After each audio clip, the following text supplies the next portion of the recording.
Alors bonjour à toutes et tous. Hop, introduction. Je suis ravie d'être, ici. Moi, je viens de Valence dans la Drôme et j'interviens ponctuellement, à l'UT, mais pour le coup à Valence et donc je suis ravie de venir, vous voir ici à Grenoble.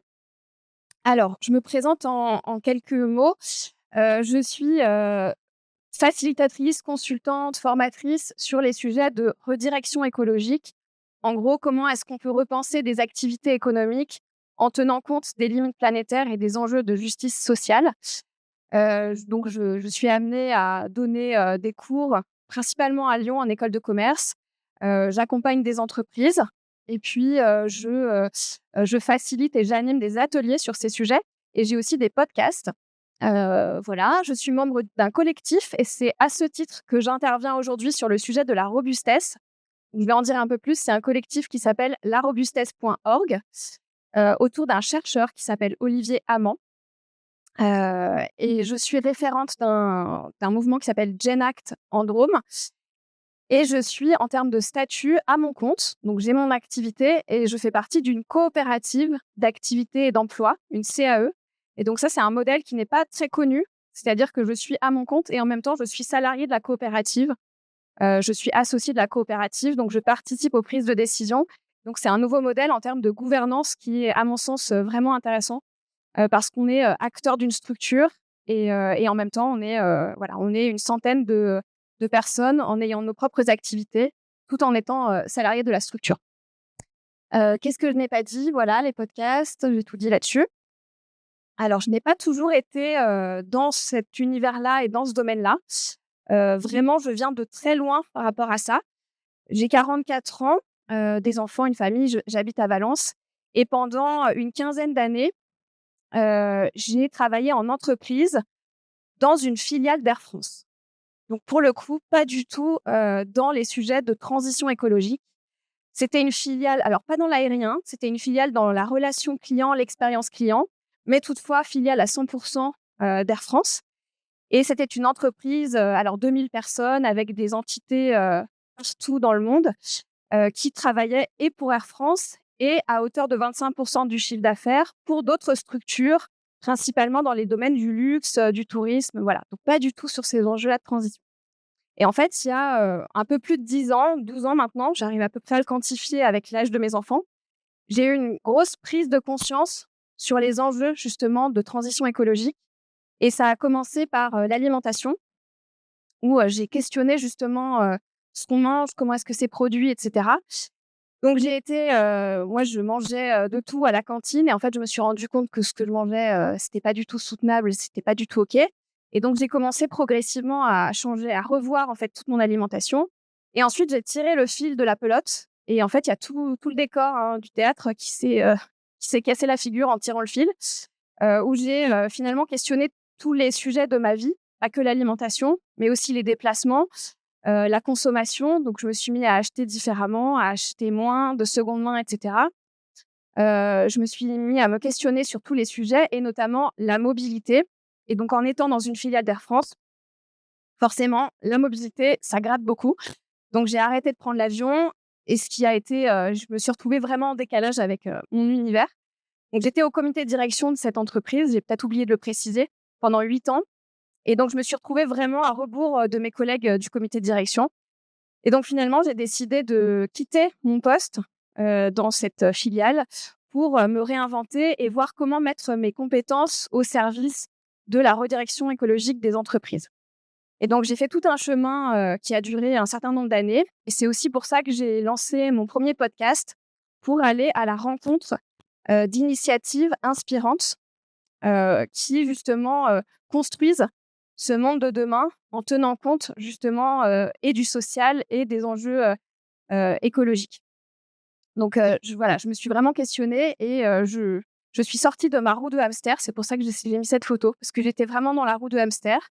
Je voyais pas, les impacts au départ, de mon mode de vie et je ne voyais pas non plus les initiatives nouvelles et en sortant de la roue de hamster, j'ai commencé par déjà voir tout ce qui allait pas, donc j'ai eu une petite période un peu de grosse dépression et puis ensuite je suis ressortie en me disant: «Avec mon podcast, j'ai rencontré tellement d'initiatives inspirantes que je me suis dit: "Mais en fait, le monde, de demain, il est déjà là, il pousse, c'est la forêt qui pousse"». Et donc voilà, faille qui permis de changer. Et donc ça, c'est cette image de, ça, c'est une forêt qui a brûlé et en fait, on peut voir les arbres qui ont brûlé, qui sont calcinés, mais on peut aussi voir les petites repousses de verre. Et donc c'est là où j'en étais là avec mon podcast, d'aller, détecter et voir toutes ces petites repousses, de verdure, cette forêt qui pousse et qui est là, bien bien ancrée, dans tous les domaines. Donc ça m'a vraiment mis en joie et je me suis dit: «Bah, comment contribuer à justement aider ces projets dans tous les domaines, pour faire en sorte, bah, qu'ils poussent, qu'ils émergent et qu'ils soient visibles dans la société?» C'est comme ça que j'ai été amenée à lire, à explorer, à rencontrer des penseurs, des chercheurs et que j'ai croisé la route d'un chercheur qui s'appelle Olivier Amand. Donc Olivier, alors est-ce que quelqu'un a déjà entendu parler de Olivier Amand? 1, 2, 3, 4, 5. C'est pas la majo, 6, 7. OK, quelques personnes, donc très chouette. Voilà, je suis contente parce que du coup, je vais pouvoir, vous parler de sa pensée. C'est un chercheur biologiste qui, travaille à Lyon, et qui étudie justement les plantes et donc je vais en parler un petit peu mieux avec, voilà, mon slide sur, le collectif. En fait, on a monté, un collectif autour de lui parce que, bah, je vais vous en parler dans la conférence. Olivier parle justement de cette forêt qui pousse et comme il est très sollicité, là depuis 2 ans, il est vraiment très, très sollicité. C'est difficile de pouvoir le faire intervenir. Son agenda est plus du tout robuste. Donc pour renforcer la robustesse de son agenda, on a monté un collectif autour de lui, pour pouvoir parler de ce sujet de robustesse dans différents domaines et sous différents formats. Le principe de ce collectif, puisque c'est ça presque le plus important, c'est qu'en fait, on a l'intention de créer des contenus qui soient partagés et partageables. Pour nous, c'est ça la robustesse aussi, c'est de pas développer juste des choses pour nous et pour pouvoir ensuite revendre. C'est de tester des choses et ensuite de les mettre à disposition de la communauté. Donc on crée des supports, on monte des formats et on met tout en accès libre sur le site larobustesse.org. Il commence à y avoir pas mal de matière pour les gens qui veulent s'emparer de ce sujet. L'intention de la conférence, en tout cas dans le cadre, l'intention de la conférence, c'est vraiment, de créer une connaissance commune ici en interne, que ce soit au niveau justement des étudiantes et des étudiants, mais aussi des enseignants et des enseignantes pour, essayer de voir de quelles notions, de quoi on parle, donc d'avoir un vocabulaire commun, une compréhension commune de ces sujets et puis de, challenger un petit peu les pratiques. Alors moi, je suis pas experte dans vos domaines, c'est vous les experts ou les futurs experts et expertes. Donc l'intention, elle est pas de remettre en question ça, vous êtes vraiment, dans vos domaines d'expertise, mais c'est plutôt de vous proposer de décadrer un petit peu, d'avoir une prise de hauteur par rapport à ce que vous faites, à la manière dont vous le faites pour, pouvoir un peu vous challenger justement le pourquoi est-ce que, vous intervenez, dans quel contexte et cetera. Donc c'est vraiment de vous donner une prise de hauteur sans vous dire, ce qu'il faut faire. C'est vraiment vous permettre ensuite de faire émerger des idées peut-être nouvelles par rapport à vos pratiques, en toute conscience que c'est bien vous les experts et les expertes dans vos domaines liés au bâtiment. Heu, alors juste pour savoir, ah oui, non, j'ai oublié de dire que le format, donc je vais principalement parler, mais il y a des moments où on va interagir. Donc voilà, je vous inviterai à interagir sur les boîtiers et à un moment donné aussi, à 2 reprises, d'interagir entre vous ou en grand groupe. Donc il y aura différents moments où vous serez aussi, actrices et acteurs de la conférence. Juste pour savoir qui est là. Alors qui a la sensation d'être, en mode sprint depuis ce matin? Je crois que vous aviez un cours à 8 heures. Non? Vous êtes, endormis? Est-ce que vous avez fait que de courir depuis ce matin? Qui a fait que de courir depuis ce matin? Une petite moitié de personnes, OK. Un petit sprint. OK, merci. Qui est-ce qui est, enseignant, enseignante que je repère? Ouais, quand même, pas mal. OK, trop bien. Merci d'être là aussi. Qui a déjà fait un stage dans une entreprise, dans une structure? Tout le monde. Vous avez tous été en stage. OK, trop bien. Bah, c'est génial. OK. Qui sait exactement dans quel métier est-ce qu'il ou elle va travailler, demain? Est-ce que vous savez exactement ce que vous allez faire en sortie de un petit tiers? À part les enseignants et les enseignantes. Donc moins d'un tiers. OK. Je rappelle qu'il y a la captation, donc qui a pris le temps d'écouter le chant des oiseaux ce matin? Waouh! Trop bien, un petit tiers. OK. Heu, qui travaille actuellement sur des projets concrets pour des entreprises, des territoires, des collectivités? Pas en ce moment, mais qui va être amené à travailler sur des projets concrets pour des entreprises, des collectivités, des territoires? Les autres, vous allez faire quoi si vous travaillez pas sur des projets? Rien? A priori, tout le monde devrait travailler sur des projets un peu concrets pour des entreprises, des collectivités ou des territoires.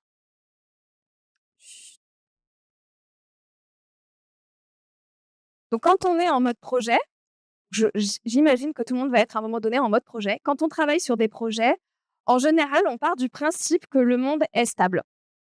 On prend les paramètres, de stabilité et on calcule, des tendances, on fait des prévisions, on travaille avec des indicateurs de performance. Tout ça part du principe qu'on va pouvoir prévoir et donc que demain, bah, sera comme aujourd'hui. Si on est capable de faire des prévisions, des tendances, et qu'on est capable d'ancrer des indicateurs de performance, des indicateurs tout court, c'est qu'a priori, il y aura pas de grandes fluctuations. Il y aura des petites vaguelettes, mais rien de bien méchant, rien qui va venir, complètement retourner le système. Donc ça, c'est en général le mode projet, il part de ça et du coup, on est capable de prévoir, de faire des prévisions. Sauf que le monde n'est plus comme ça. On a vraiment basculé dans ça, où il y a des fois parfois des valeurs qui deviennent aberrantes, qui sont plus du tout dans une logique de moyenne. Et donc l'idée, c'est de dire comment est-ce qu'on peut continuer à être en mode projet, si on n'est plus capable, de savoir exactement ce qui va se passer en termes d'événements extrêmes. Alors quand je parle d'événements extrêmes, c'est pas que climatique, hein. C'est tout type d'événements extrêmes. Ça peut être, des événements extrêmes de type, crise, sanitaire, crise géopolitique, sociale, sociétale. Il y a tout type de crise là en ce moment, on le voit avec l'actualité. On ne sait pas du tout ce qui va se passer la semaine prochaine. Il y a vraiment des trucs qui peuvent tomber à tous les niveaux. On ne sait plus ce qui va se passer. Donc si on était, dans le monde de la moyenne, aujourd'hui, on est plutôt dans le monde de l'écart-type avec des ruptures fortes où en fait, ce qui va compter, c'est pas la moyenne, des événements, mais la moyenne des températures, c'est vraiment les valeurs extrêmes et c'est plutôt ça qu'il faut avoir en tête quand on est en mode projet.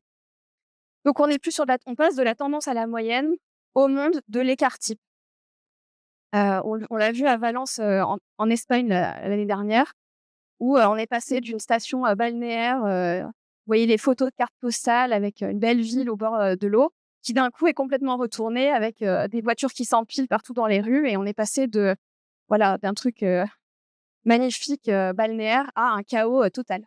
Donc voilà, ça c'est le monde aujourd'hui, on est dans un truc complètement aberrant qui se passe, d'un coup.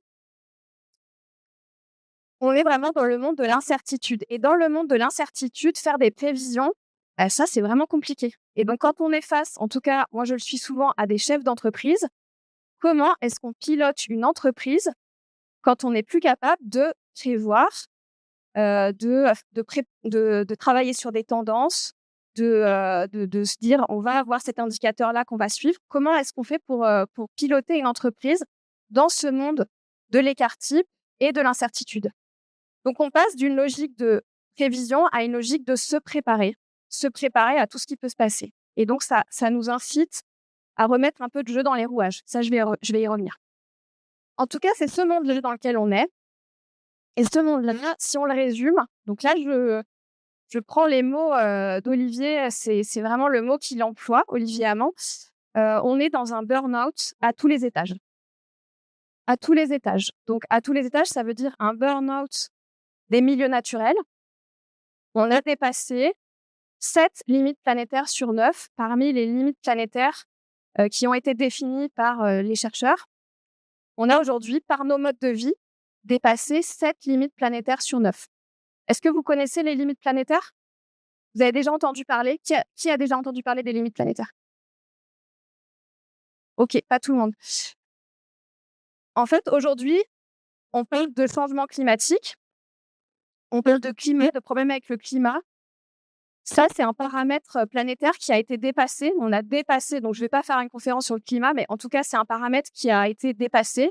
Et donc, l'idée, c'est de maintenir un certain niveau pour ne pas justement entrer dans une ère catastrophique au niveau du climat.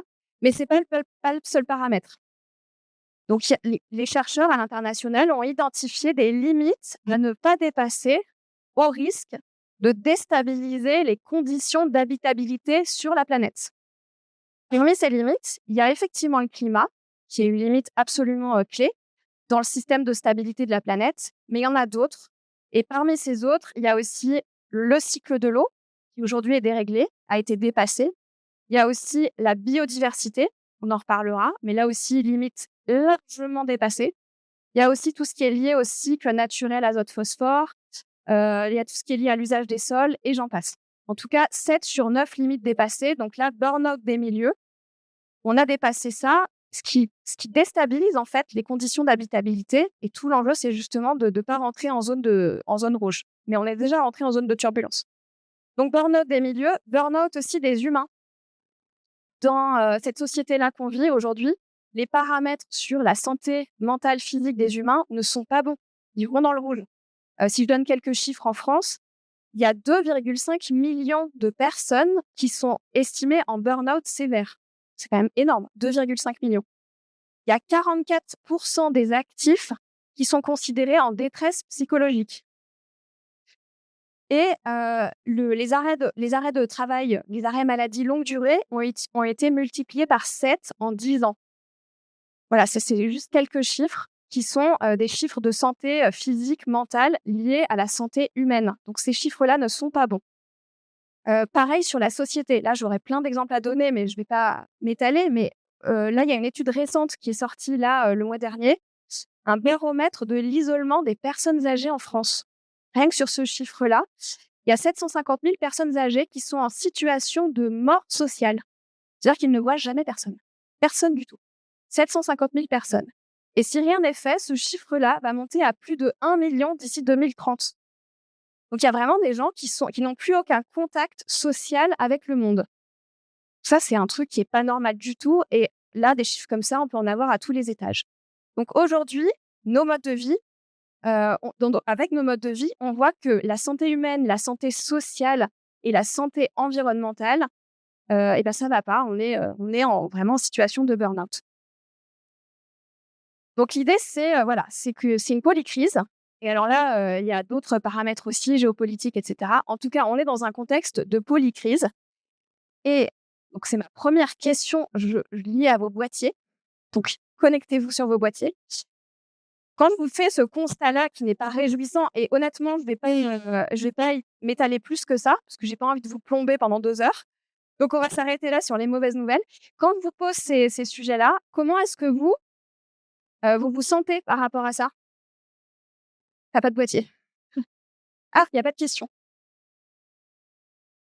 Bah oui, il n'y a pas de questions parce qu'on ne pouvait pas les mettre les questions, c'est ça? Oui, alors non, il n'y a pas de questions. Rangez vos boîtiers.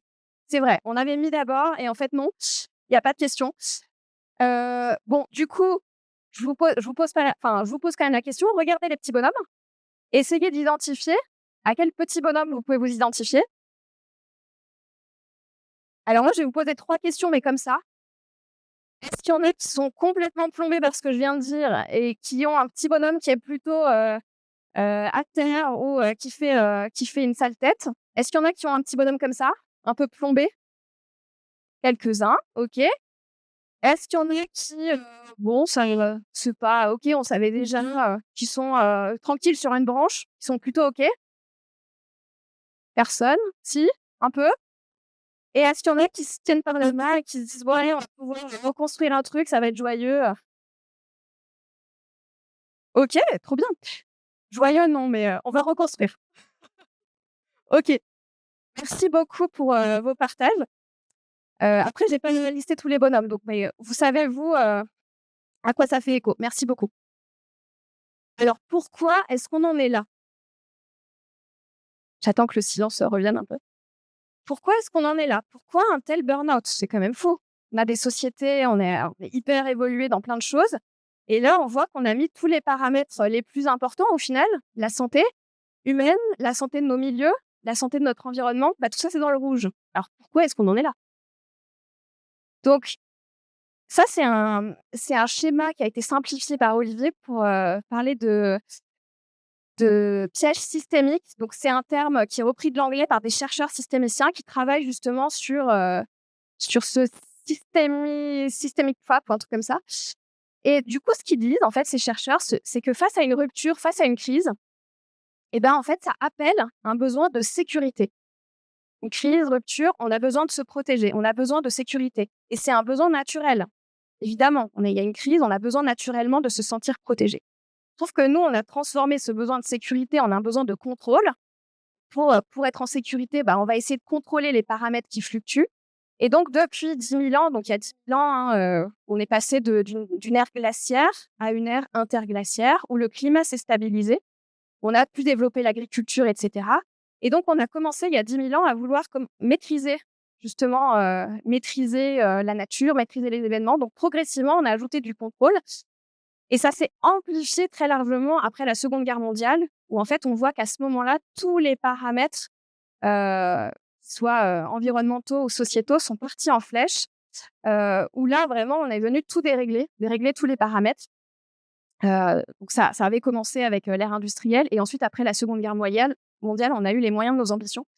Et donc, on a ajouté du contrôle au contrôle. Et ça, du coup, en faisant ça, on appelle un besoin de performance. On a augmenté nos logiques de performance. Je vais donner la définition de ce terme. La performance, c'est vraiment la somme de l'efficacité et de l'efficience. J'y reviendrai juste après. Atteindre son objectif le plus vite possible avec le moins de moyens possible. Et pour contrôler, on se met dans une logique de performance. Et en étant dans cette logique-là, on va accroître la dissipation des ressources. On va utiliser plus de ressources. Et du coup, on prépare la prochaine crise. Donc, ça ajoute de la crise à la crise. Et donc, on est dans cette espèce de boucle où plus il y a de la crise, plus on veut contrôler, plus on est en mode performance, plus on va dissiper les ressources, plus on ajoute à la crise. Et c'est un schéma comme ça qui se boucle. Donc, la performance, je l'ai dit, somme de l'efficacité et de l'efficience. Retenez cette définition, je vais y revenir de temps en temps, mais c'est vraiment de ça que je parle quand je parle de performance. Encore une fois, c'est la définition partagée de ce terme. Donc, vraiment, être le plus efficace et le plus efficient possible. Alors, en faisant ça, on a vraiment littéralement optimisé le monde. On s'est mis en mode autoroute. On veut aller d'un point A à un point B. Donc, l'autoroute, c'est ça. On va d'un point A à un point B, on atteint son objectif le plus vite possible et on croise personne sur le chemin. On n'a plus d'interaction, on est dans sa voiture et on va d'un point A à un point B. C'est vraiment la logique de l'autoroute. C'est la logique du fleuve qu'on a canalisé, qui va plus vite, qui ne fait plus de méandres, qui va d'un point A à un point B, tout canalisé, tout droit. Donc, c'est vraiment, on va plus vite d'un point A à un point B. Et ça, on l'a fait à toutes les échelles au niveau du monde. On a optimisé le monde comme on aurait aménagé son intérieur de maison. On est présent partout. Quand je dis on, c'est les humains. Il y a une présence humaine partout, géographiquement dans l'espace, en tout cas sur Terre. Il n'y a pas le moindre endroit où on ne peut pas trouver de présence de traces humaines. Même dans l'eau, dans l'océan, il y a des particules de pollution. Il y a une trace humaine partout. Même dans des coins très, très reculés, il y a une présence de l'humain par la pollution. Donc, on est vraiment présent partout. Et on a vraiment aménagé les espaces sans considérer que d'autres êtres vivants pouvaient y habiter. Ça, c'est vraiment, quand on parle de biodiversité, le premier impact sur la biodiversité, c'est le fait que les autres espèces n'ont plus d'habitat. En fait, ils ne savent plus où habiter. On est tellement présent partout que c'est très difficile. Les autres espèces se mettent dans les interstices de nos vies. Ils vivent littéralement à côté, à la marge. Donc ça, c'est vraiment, on a optimisé la Terre. On a optimisé sous la Terre. En Russie, il y a une mine de diamants qui fait 500 mètres de profondeur sur 1 kilomètre de diamètre. Donc vraiment, on y va gaiement sur l'exploitation sous terre. Autour de la Terre aussi, il y a un chiffre qui m'a marqué que avait donné Olivier, c'est que autour de la Terre, il y a 30 000 objets plus gros qu'un pamplemousse qui gravitent en permanence autour de la Terre. Et parmi ces objets, il y a seulement 7% de satellites. Tout le reste, c'est des déchets. qui sont en permanence en train de tourner autour de la planète. Donc, on est présent partout, sur Terre, sous Terre, dans la mer, autour de la Terre. On a optimisé, en tout cas, l'espace et on est présent jour et nuit. On a optimisé l'espace, mais on a aussi optimisé le temps. On est là tout le temps, on ne s'arrête jamais. Il y a toujours de la présence humaine, donc il n'y a pas de temps off. Il n'y a pas de temps de rien. Et ça aussi, c'est très perturbant pour les autres espèces. Optimiser fragilise. Là, c'est un exemple au niveau du commerce international où on est spécialisé. Donc, on dézoome. Là, on est au niveau international, commerce mondial. Au niveau mondial, on a spécialisé certaines zones dans certains types de production. Ce qui rend très fragile. Là, j'ai pris l'exemple de la moutarde. C'est pas très important de ne pas avoir de moutarde. Mais il faut se dire que pour d'autres choses peut-être plus fondamentales, c'est le même cas en fait. On a spécialisé des productions. Donc là, il y a eu un problème en 2021 avec une très grande sécheresse. Il y a eu un dôme de chaleur au-dessus du Canada où ça a littéralement grillé la production de moutarde. Et donc, il y a eu des ruptures, je ne sais pas si vous en souvenez, mais il y a eu des ruptures d'approvisionnement de moutarde dans les magasins. Donc, en fait, on se rend compte qu'on est très dépendant du Canada pour les graines de moutarde qui vont nous servir. Encore une fois, c'est pas dramatique. On peut prendre autre chose pour enlever ses saucisses. Mais ça, c'est le cas pour la moutarde, c'est le cas pour d'autres choses. Et la même année, il y a un porte-conteneur qui s'est mis en travers du canal de Suez. Donc, le canal de Suez, c'est vraiment une petite bande très fine et qui permet justement d'optimiser le commerce mondial où les bateaux, plutôt que d'éviter de faire un détour incroyable, ils prennent le chemin le plus court. Donc, ils passent par ce fameux canal de Suez pour accéder à certaines zones du monde. Et donc, c'est vraiment un noyau central. Là, on le voit en ce moment aussi avec le pétrole, sur un autre endroit. Mais là, au niveau du canal de Suez, porte-conteneur en travers, et bien, du coup, tout le commerce mondial a été hyper impacté pendant des semaines, juste parce qu'un porte-conteneur s'est mis en travers de ce canal. Donc, en fait, on voit qu'on a vraiment, en optimisant à l'extrême le commerce mondial, fragilisé soit nos productions et nos exportations, soit la manière justement de délivrer les marchandises. Autre point négatif, aspect négatif de cette logique justement de performance, c'est cette fameuse loi de Goodhart qui dit que quand la mesure devient la cible, elle cesse d'être fiable.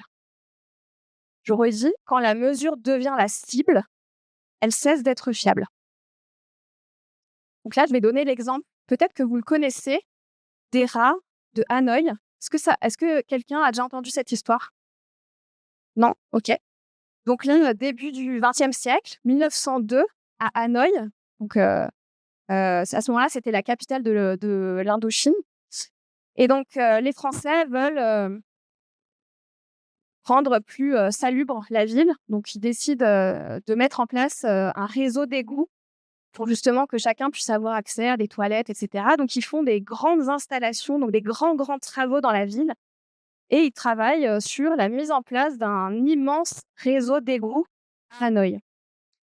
En faisant ça, donc en voulant justement rendre la ville plus saine, en faisant ça, ça a créé des autoroutes à rats sous la terre. Donc les rats, ils sont allés gaiement et donc ils ont eu plein de tunnels et en fait, ça a multiplié le nombre de rats. Donc ils se sont dit, va falloir mettre en place une politique pour exterminer ces rats qui se démultiplient dans ces égouts. Donc ils se sont dit, on va faire appel à des chasseurs de rats et ils leur ont donné un objectif qui est devenu la cible du coup. C'est de dire, vous serez payé à la queue de rat rapportée. Donc, l'idée, c'est que dès qu'on ramenait une queue de rat, on était payé. Donc, du coup, ce qu'ils ont fait, c'est qu'ils ont coupé les queues des rats sans tuer les rats, permettant ainsi aux rats de continuer à se développer parce qu'en fait, c'était pas intéressant de tuer les rats, étant donné que s'il n'y avait plus de rats, ils ne seraient plus payés. Donc, du coup, ils ont juste coupé les queues. Les rats ont continué à se multiplier. Puis, ils étaient payés, ramenaient la queue. Et puis, pendant ce temps-là, les rats continuaient à se multiplier. Il y a eu pire aussi, il y a eu des élevages de rats. Parce qu'en fait, c'est quand même pénible d'aller chercher les rats dans les égouts. Donc, ils se sont dit, on va pas s'embêter non plus. On va faire un petit élevage. Comme ça, on coupe les queues et puis ça sera plus simple. Donc, pire que ça, il y a eu des élevages de rats où on s'est mis à produire, élever des rats pour couper les queues.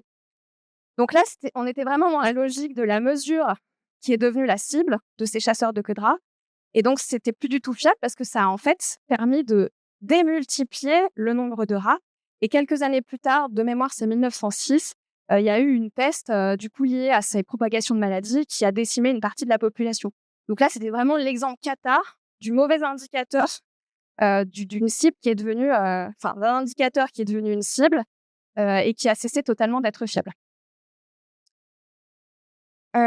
Pareil, la logique de performance, absolument. En fait, quand on est dans une logique de performance, on va être dans une logique de compétition accrue et dans la compétition, il y a toujours, c'est toujours le meilleur qui gagne et en général, c'est toujours de la violence.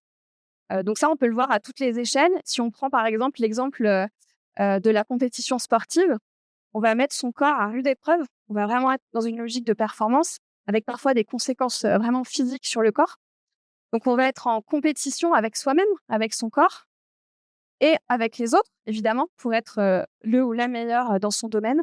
Et donc il va y avoir une forme de violence dans tous les cas, que ce soit avec son propre corps ou par rapport à la relation qu'on va entretenir avec les autres.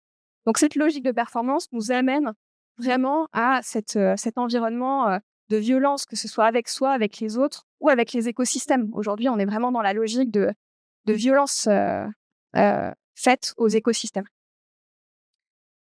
Donc maintenant que je vous ai dit ça, juste petit, perfadictomètre. Alors ce truc-là, ça a été développé par 2 personnes, de la communauté La Robustesse, ça s'appelle les écolo-humanistes, qui font souvent des facilitations graphiques sur plein de sujets. Ils sont à Lyon, ils sont 2 et ils sont très chouettes et ils ont fait un perfadictomètre. Donc je vous invite, pour le coup, à prendre vos boîtiers, comme ça. Cette fois, vous pouvez sortir des boîtiers et la question, c'est combien de cases est-ce que je peux cocher par rapport aux questions qui s'affichent? Combien de cases?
Et le chiffre qui défile, 91, 110 boîtiers, encore quelques-uns,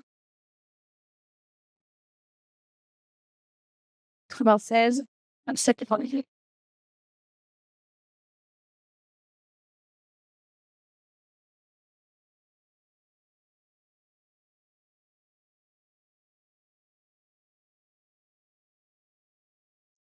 ça plafonne à 102, je pense qu'on on peut on peut y arriver.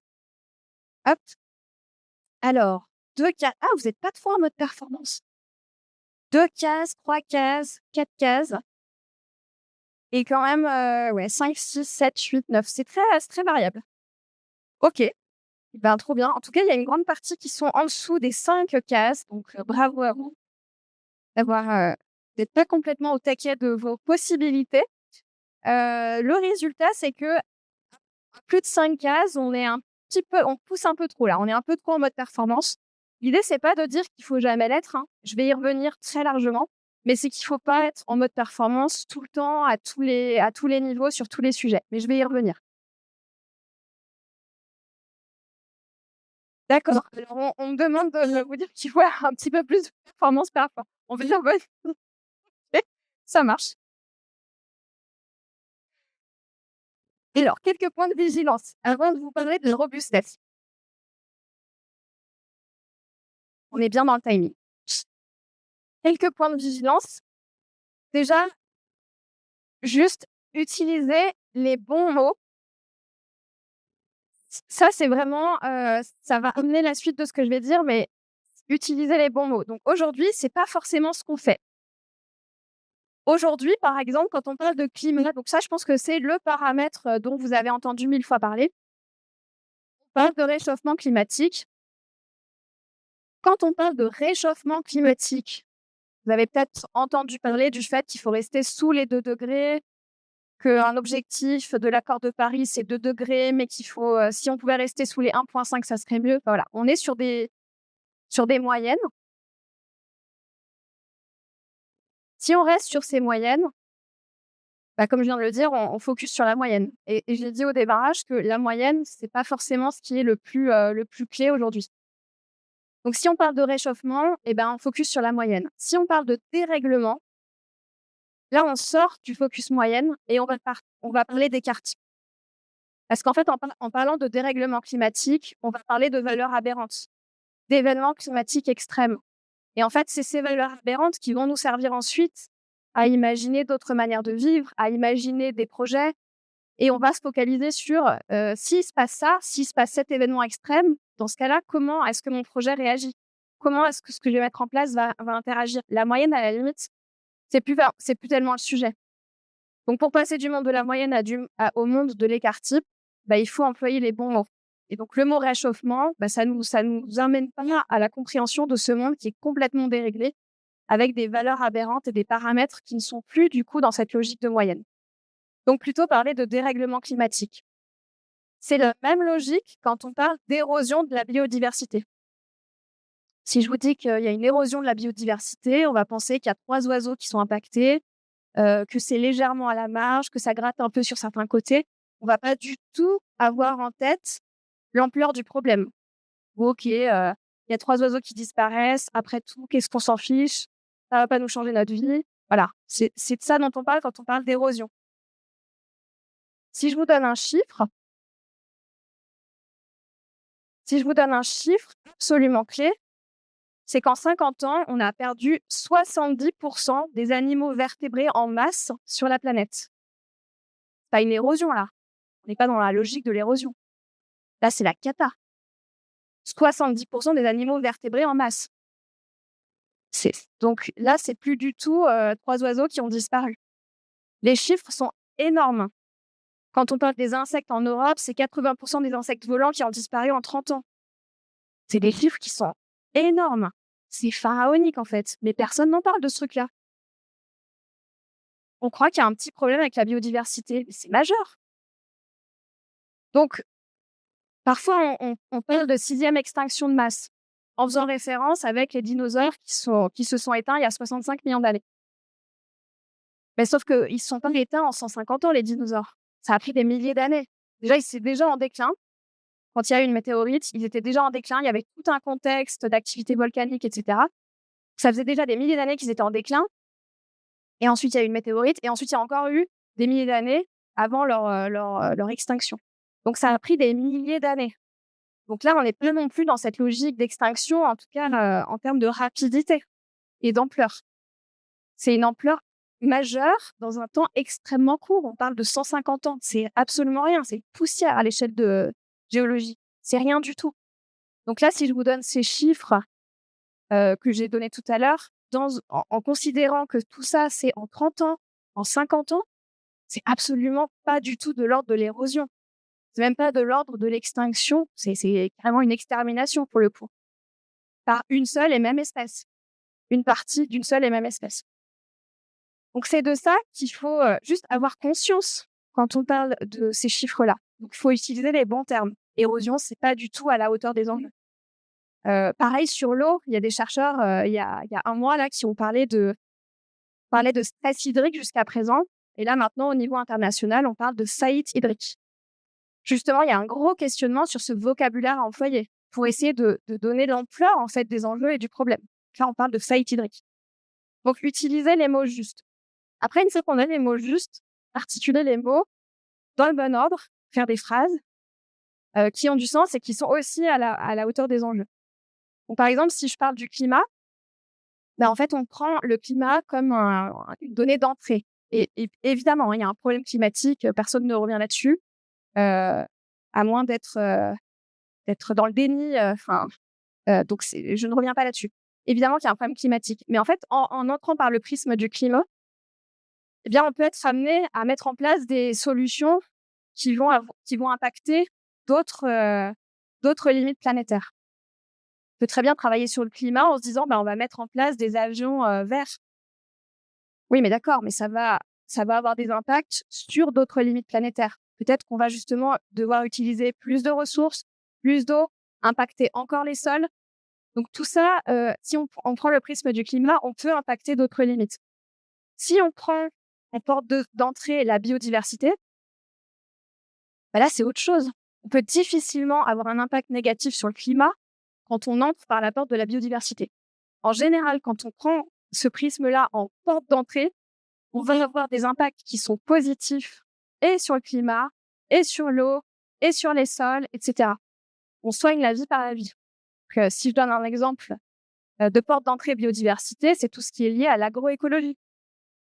Quand on réfléchit au niveau agricole à d'autres manières de produire et qu'on parle d'agroécologie, bien là, on va replanter des haies, on va du coup participer à faire revenir la biodiversité et on va aussi ramener de la biomasse dans les sols.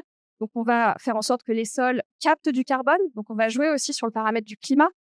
On va permettre à l'eau de se réinfiltrer. Donc, on va aussi retravailler sur les petits cycles de l'eau. On va pouvoir avoir des sols qui sont plus résilients en cas d'inondation. On va jouer sur tout un tas de paramètres. On va évidemment travailler sur la problématique. Une des limites planétaires, c'est le dérèglement des cycles azote-phosphore. Évidemment, sans engrais azotés phosphorés, on va jouer là-dessus. Et une autre limite, c'est la pollution. Et donc, évidemment, si on évite les intrants chimiques, les pesticides, eh bien, on joue aussi sur cette limite-là. Donc, en prenant cette porte d'entrée biodiversité, en fait, on voit qu'on a un impact positif sur toutes les autres limites. Donc ça, c'est aussi une matière à réflexion, de voir par quelle porte d'entrée on prend, par rapport à des portes de sortie. Je donne un exemple un petit peu plus provoque par rapport à votre cursus, c'est la porte d'entrée de la sobriété. C'est pas de la provoque pour faire de la provoque et du coup, je prends cette porte d'entrée où en fait, on voit que, je suis très proche aussi et très familière des scénarios, Négawatt. Ils travaillent sur justement, la sobriété, l'efficacité et ensuite, tout ce qui est lié à de nouveaux, modes, d'énergie renouvelable. En prenant, la porte d'entrée de la sobriété, en fait, on voit qu'on n'arrive pas à embarquer les foules. Là, je parle de récit, en fait. C'est difficile de dire, de juste, de vendre un récit de sobriété, même si dans les faits, on est bien d'accord, hein. Faut, travailler sur nos besoins, réduire et cetera. On est complètement d'accord dans les faits et en fait, en prenant cette porte d'entrée-là, en termes de récit, je vois, j'ai fait des formations sur ces sujets de décarbonation et cetera et en fait, on voit qu'à un moment donné, ça apprend, mais les gens le prennent, pour eux, donc individuellement et au bout d'un moment, bah, ils relâchent en se disant: «Ah non mais en fait, les autres pays ils font ça, et puis il y a les milliardaires qui font ça, donc en fait, c'est bon, moi j'ai pas besoin de moi questionner la sobriété quand on voit que, tout le monde s'en fiche et ben, en fait, je lâche» et moi, je vois plein de personnes en ce moment qui lâchent autour de moi sur cette question de la sobriété. Donc là, c'est vraiment la porte d'entrée par où on embarque les gens et en fait, on voit que, peut-être qu'il y a d'autres portes d'entrée. Peut-être qu'il y a d'autres choses qui pourraient permettre d'embarquer. Par exemple, je crois que je l'ai sur la slide d'après. Ah, oui, ah ouais, c'était pour dire que, quand on prend, le registre de la sobriété, on peut créer de l'effet rebond et donc là, juste pour finir cette pensée-là, on peut créer de l'effet rebond. Là, c'était dans les années 60 où, on a questionné justement la sobriété au niveau alors plutôt de l'efficacité énergétique des frigos et du coup, on a fait des frigos qui sont plus performants énergétiquement et en fait, on voit qu'on a là démultiplié le nombre de frigos. Les frigos sont plus grands. On a démultiplié aussi l'usage des frigos avec des caves à vin qu'on a ensuite connectés. Bah, voilà, donc en fait, par personne, finalement, on a, des frigos qui sont, plus importants et qui sont, pour des usages qu'on n'avait pas forcément avant. Donc on peut engendrer aussi de l'effet rebond en travaillant sur cette question-là. Heu, mais ce que je voulais dire, du coup, j'ai perdu le fil de ma pensée. Hem, porte d'entrée, oui, porte d'entrée, à me revenir sur la sobriété, oui. En fait, c'est un test pour voir si vous suivez. Trop bien. Oui, comment marquer sur un autre discours? Merci beaucoup. Je vois que vous suivez, c'est trop bien. Donc, effectivement, se dire peut-être que, de se dire qu'on va créer des objets qui soient réparables, partageables, bah, peut-être que ça va embarquer. Donc je pense que j'avais mis un non, c'est plus tard, bref, je ne sais pas où j'avais mis ça. Mais des objets qui soient partageables et réparables et ben, peut-être il y a les biens communs à Lyon où en fait on voit que, justement l'idée c'est, d'avoir des objets qui sont peut-être moins sobres à la fabrication, mais qui vont pouvoir être partagés avec tout un tas de personnes qui vont accéder, à des objets de très bonne qualité qui vont durer longtemps, et qui seront peut-être pas sobres au départ à la fabrication, mais tout ça va permettre de donner de la sobriété in fine. Parce qu'en fait, on va être dans la réparation et on va pas être dans la surconsommation d'objets parce que ça va durer longtemps. Donc peut-être qu'en travaillant sur d'autres récits, eh bien en fait, en produit de sortie, on aura au final de la sobriété. Mais du coup, je vais y revenir parce que j'ai mis un slide là-dessus qui est à un autre endroit, donc je vais en reparler. Et du coup, troisième point de vigilance à avoir, c'est vraiment, vraiment toujours avoir en tête dans tous vos projets qu'on est dans ce monde, fluctuant, à savoir variable et imprévisible. Il y a pas que la notion de variabilité. Ça va varier, on ne sait pas comment ça va varier, mais il y a aussi le côté vraiment imprévisible. On ne sait absolument pas ce qui va nous arriver. Avant, on était dans une logique d'essayer de, en entreprise, hein, quand je l'ai connu ce temps-là où on faisait des scénarios sur toutes les crises qui pouvaient advenir et on avait un scénario pour tout. Aujourd'hui, on s'en sort plus si on fait ça. Donc là, vraiment, l'idée, c'est de se dire, on ne sait pas forcément ce qui va nous arriver, mais on sait que ça peut, aller dans des paramètres, très extrêmes. Et donc l'idée, c'est de retrouver du mot, pouvoir avoir une entreprise qui va pouvoir passer des fluctuations qui peuvent être très extrêmes. Cette, boussole de performance, donc je redis et atteindre son objectif, avec le moins de moyens possible, c'est vraiment une boussole propre aux humains. C'est vraiment notre espèce qui avons pris cette boussole-là et je vais revenir sur, le reste des espèces. Avant ça, à ce stade, comment est-ce que tout ce que je viens de dire, finalement, vient bousculer vos enseignements, vos croyances et cetera? Parce que peut-être que ça bouscule complètement, voilà, la logique actuelle. Sachant que je vais arriver après sur, une autre manière de faire. Mais juste pour faire une petite pause à ce stade, comment est-ce que tout ça, pour l'instant, à ce stade, ça vient bousculer vos enseignements? Ce que j'aimerais bien, c'est que vous puissiez vous mettre par 2 pour, échanger en binôme par rapport à cette question-là. Et ensuite, je demanderai à quelques-uns de voilà, donc petite prise de parole rapide. Je vous invite à vous mettre par 2 parce qu'il reste quelques minutes.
Alors, je vous invite à clôturer vos échanges.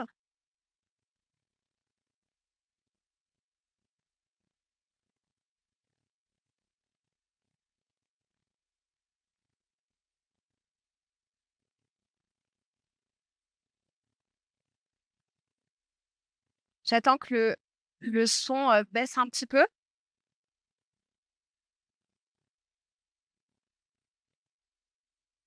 Merci beaucoup.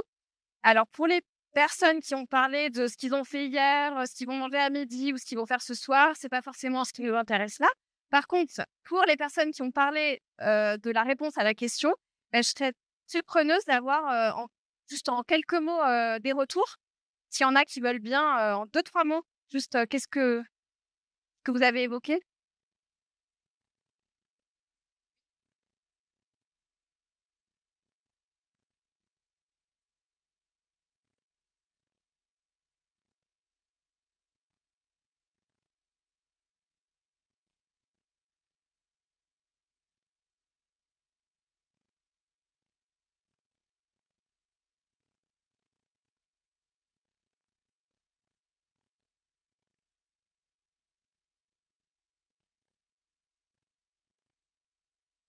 OK, OK.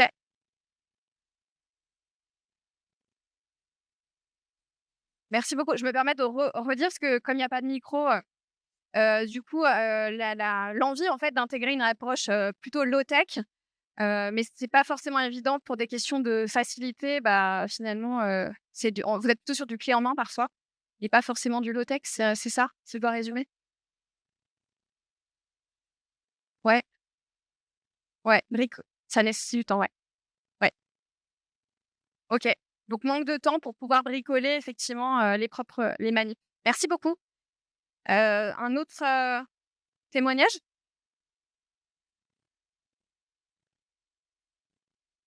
Oui?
Merci beaucoup pour l'exemple et ça touche justement à des notions que je vais donner de contre-performance et là, dans la logique, il y a de la redondance. Il y a un aspect redondance. Peut-être qu'il faut imaginer des systèmes où on va redonder des choses et il y a la logique d'hétérogénéité aussi donc merci beaucoup, ça va venir illustrer d'autres propos.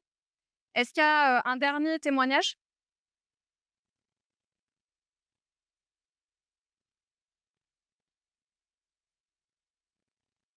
Non? OK, sans regret. Continue. Merci en tout cas. Heu, du coup, si la performance n'est pas la boussole, ça serait quoi, comment est-ce qu'on pourrait habiter ce monde fluctuant? Donc je rappelle, ça fait 10 000 ans qu'on est dans une logique de le monde est stable, le climat s'est stabilisé, du coup le monde est stable et là on quitte l'ère de l'Holocène pour entrer dans un monde, qu'on n'a jamais connu. Il y a 10 000 ans, personne n'était là, on l'a pas connu. Comment est-ce qu'on fait pour habiter ce monde fluctuant, instable, imprévisible? Eh bien, tout à réinventer. Ça, c'est très, réjouissant aussi. Une autre voie est possible. Donc ça, c'est le côté, biologiste d'Olivier qui vient parler, mais c'est ça en tout cas, ce que je vais dire là pour la suite, ce n'est pas vrai qu'au niveau de la biologie et des êtres vivants. C'est, dans l'approche système, dans tout système, en fait, on n'est pas sur des logiques de performance. Une autre voie possible. Alors déjà, si je vous dis le vivant, heu, est-ce que c'est super performant ou pas, le vivant? Parce que là, le ce que Olivier dit, c'est: les autres êtres vivants, les autres espèces ne sont pas en mode performance. Mais c'est bizarre parce qu'on nous a toujours vendu ça, que finalement les êtres vivants sont super performants. Donc est-ce que vraiment le vivant est performant, pas performant? C'est quoi cette histoire? Donc là, je vous invite à reprendre vos boîtiers et parmi ces exemples, quels sont ceux qui vous amènent à penser que les êtres vivants sont plutôt très performants? Là, vous pouvez répondre plusieurs choses. Vous dites: «Bah, tiens, si je pense à cet exemple-là, bah, je me dis: "Ouais, c'est quand même plutôt performant les êtres vivants"». Voilà, je vous invite à vous positionner sur ce qui vous fait dire que c'est plutôt performant.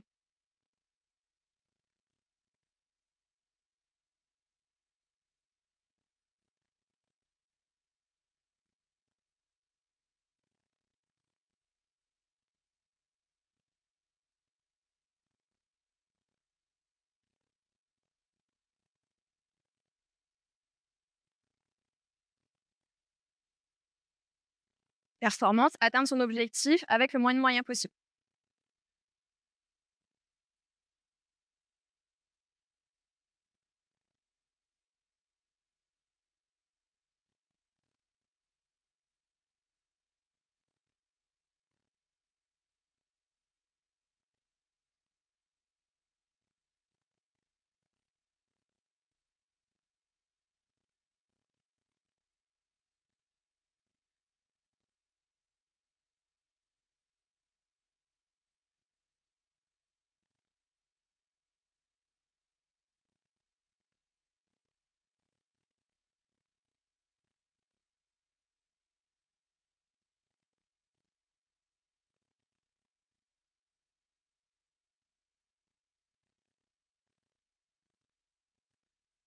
Manque 20 réponses.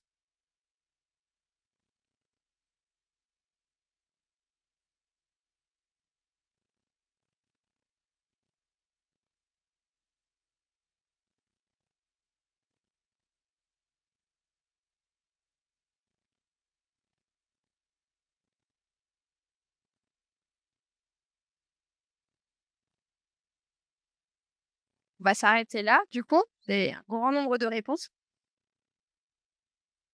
Et donc là, alors, je regarde avec vous, heu, le long cours de la photosynthèse. Alors, je vais y revenir sur la photosynthèse. Les cellules souches. Alors, les cellules souches qui peuvent se répliquer ou se transformer en des cellules spécialisées. Heu, je vais y revenir aussi, je me note d'y revenir. Si j'oublie, vous me faites un signe, parce que ça ira bien avec ce que je vais dire après. Le sprint du lion durant la chasse. Oui, ça, c'est un moment de performance. En fait, c'est ce qu'on nous a amené à voir, c'est des moments de performance. Mais globalement, le lion, il va dormir, 10-12 heures par jour, hein. Il est pas toujours en train de faire un sprint, hein. Il est hyper, feignant, hein. Donc lui, il a des gros moments de non-performance. Donc effectivement, aujourd'hui, on a zoomé, même dans les documentaires animaliers, sur des moments de performance des êtres vivants. Mais la performance, c'est pas le monde dominant. On s'autorise un moment de performance, mais c'est une autorisation, c'est pas la norme. La norme, c'est, on est en sous-performance, en sous-régime. Donc le lion, lui, il est en général, il est en sous-régime totalement. Mais par contre, quand il va chasser, effectivement, il va pas tourner autour de sa proie, non, il va être en mode sprint et en mode super performance. Atteindre son objectif, avec le moins de moyens possible, hein. Il va pas s'épuiser à faire, des sprints pendant, des kilomètres, donc il va se rapprocher le plus possible et donc atteindre son objectif en dépensant le moins de moyens possible. Clairement un moment de performance, mais c'est pas sa journée type, quoi. En tout cas, c'est pas le gros de sa journée. Le long cou de la girafe pour accéder aux feuilles hautes des arbres. Pareil, c'est une caractéristique très performante de la girafe, mais globalement, la girafe est quand même un être plutôt, sous-performant. Avec ses grandes pattes, elle peut même pas s'asseoir, enfin pour boire, si elle peut pas se relever, enfin c'est quand même globalement pas hyper optimisé le truc. Quand le bébé girafon, bah, naît, il y a eu enfin j'ai pas le chiffre, mais il y a beaucoup de morts parce qu'en fait, il fait une grosse chute, quoi. Parce que juste, elle peut pas se mettre autrement. Donc il y a plein de bébés girafons qui meurent, à la naissance parce qu'ils tombent de très, très haut. Donc oui, c'est une caractéristique. Je crois que je l'ai mis aussi le bec, voilà, le bec du martin pêcheur. qui a inspiré la forme du Shinkansen. Ça aussi, c'est une caractéristique de cet oiseau. Mais là, on a zoomé sur un critère, une caractéristique. Et donc, quand on parlait de bio-inspiration, à un moment donné, biomimétisme, en fait, on était en train de prendre une caractéristique d'un être vivant, mais qui n'est pas l'être vivant dans son ensemble. C'est vraiment, on prend des bouts, des caractéristiques, mais c'est pas l'ensemble. La performance ne caractérise pas la girafe ni le martin-pêcheur. Les ailes des oiseaux qui leur permettent de voler. À la base, c'était une excroissance qui servait juste à refroidir les organes. C'était un truc qui servait pas, qui était plutôt mal fichu à la base, hein. C'était juste une petite excroissance, les organes refroidissaient pas, donc il y avait un truc qui servait à refroidir. À un moment donné, ça a poussé, donc là, c'est pareil, c'est le hasard. C'est c'est vraiment des caractéristiques qui se sont développées un petit peu, en n'étant pas forcément, le design du truc n'était pas forcément hyper performant à la base, mais ça s'est développé et à un moment donné, ça a permis de voler. Et donc, c'est à la base une caractéristique qui n'est pas dans une logique de design super performant de l'oiseau, quoi. Sur les autres exemples, je vais y revenir. Donc, ce que je voulais vous amener à voir, c'est que la robustesse du vivant se construit contre la performance. Les êtres vivants sont plutôt construits quand on regarde à toutes les échelles. Donc là, du biologiste comme Olivier, qui étudie le fonctionnement des êtres vivants en général, à d'autres niveaux, pas que au niveau de la cellule, et ben, en fait, on voit que à toutes les échelles, il y a plutôt des contre-performances. Donc là, j'en ai listé quelques-unes. L'inefficacité, l'hétérogénéité, la lenteur, l'incohérence, l'incertitude, la redondance, l'inachèvement. Tout ça, c'est des caractéristiques qui émergent et c'est pas parce que, juste les êtres vivants sont nuls et qu'ils n'arrivent pas à faire mieux. C'est des caractéristiques qui sont recherchées pour pouvoir se laisser des marges de manœuvre et pour pouvoir avoir suffisamment de mou pour pouvoir se mettre à un moment donné en mode performance. Mais ils sont pas au taquet de la performance. Ils sont passables. En gros, on est passable. Mais en étant passable, on va pouvoir, à un moment donné, se mettre en mode performance. Je vous donne un exemple. Là, si vous n'avez pas de fièvre, a priori, vous avez l'air plutôt en forme, avec des yeux non brillants, ça a l'air d'aller. Vous n'êtes pas à votre optimum. Vous n'êtes pas des personnes là, devant moi, très performantes en termes d'immunité, de système immunitaire. En fait, vos enzymes sont en mode tranquille, quoi. Voilà, tout est tranquille dans votre système. Mais par contre, s'il y a une fluctuation, s'il y a un virus, s'il y a un pathogène, votre système immunitaire, vos enzymes vont se mettre en ordre de bataille. Donc, vont sortir du mode tranquille pour s'activer et se mettre en mode hyper performant. Donc là, les chercheurs qui étudient justement le fonctionnement des enzymes voient qu'il y a un fonctionnement qui est complètement différent, où on va vraiment aller d'un point A à un point B dans le corps, sans faire des tours et des détours. Et en fait, on va activer un mode performance. On va carrément appuyer là-dessus. Et on va se dire, l'objectif, c'est de virer le pathogène, c'est d'être bien. Et donc, on va se mettre en mode performance en activant un système performant. Mais ensuite, on revient à un niveau de croisière, quoi. On revient en mode tranquille. Parce que quand on est au mode performance, si là, on fait une surinfection, on part à l'hôpital direct. En fait, on n'a plus de marge de manœuvre. Si on est déjà malade et qu'on fait une surinfection, là, c'est carrément dangereux.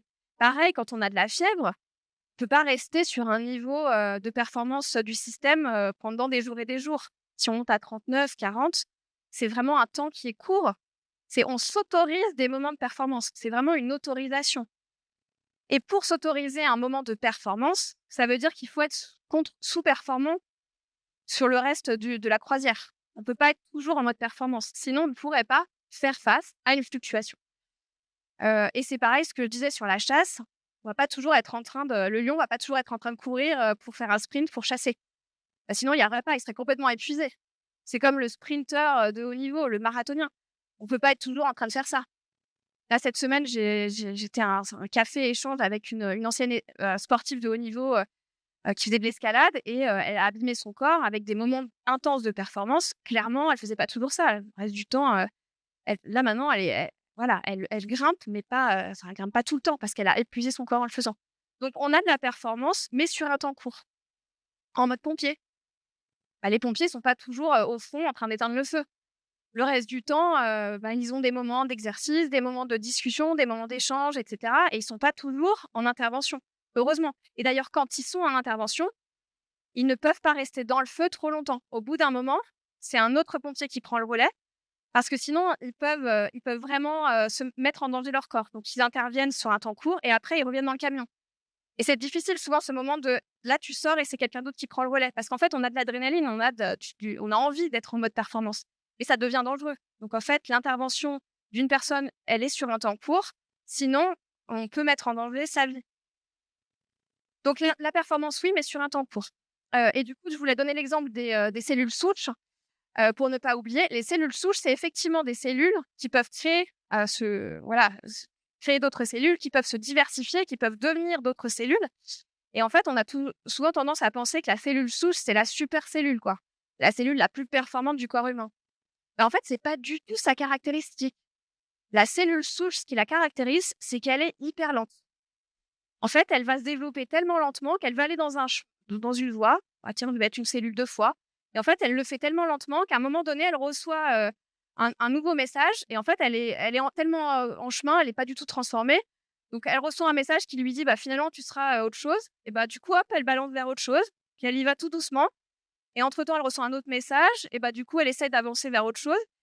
Et elle est tellement lente qu'en fait, elle se transforme jamais en rien. Donc, en fait, elle est multicompétente parce qu'elle est lente par rapport aux autres cellules.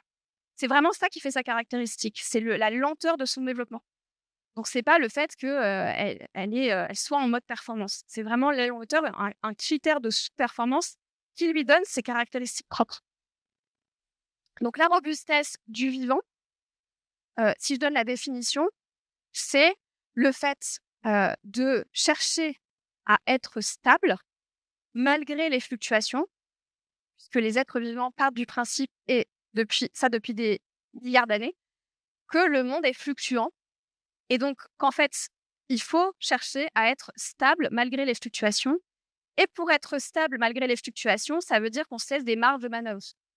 On n'est pas adapté à un contexte particulier, mais on est adaptable. Ça, c'est complètement différent.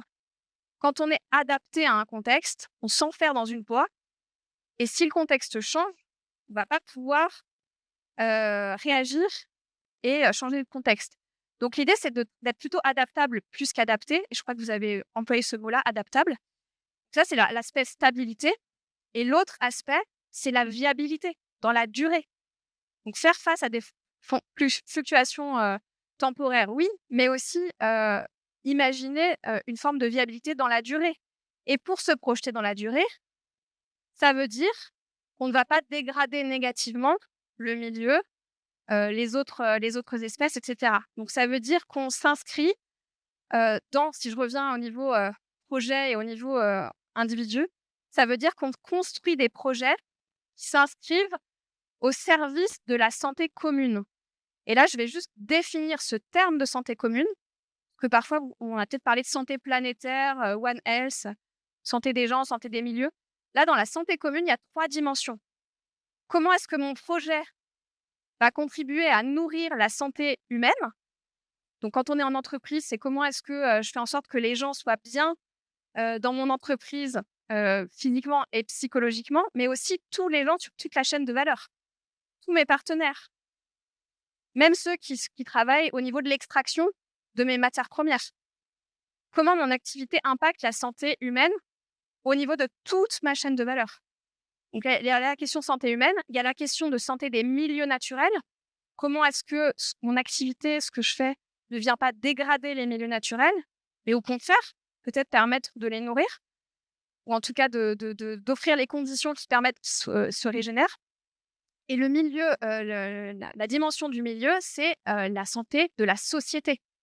Comment est-ce que je viens nourrir les liens sociaux, le tissu social, la santé de la société, du fait qu'on vive ensemble, qu'on ait accès à des services pour bien vivre ensemble et qu'on nourrisse les liens sociaux, la santé du territoire.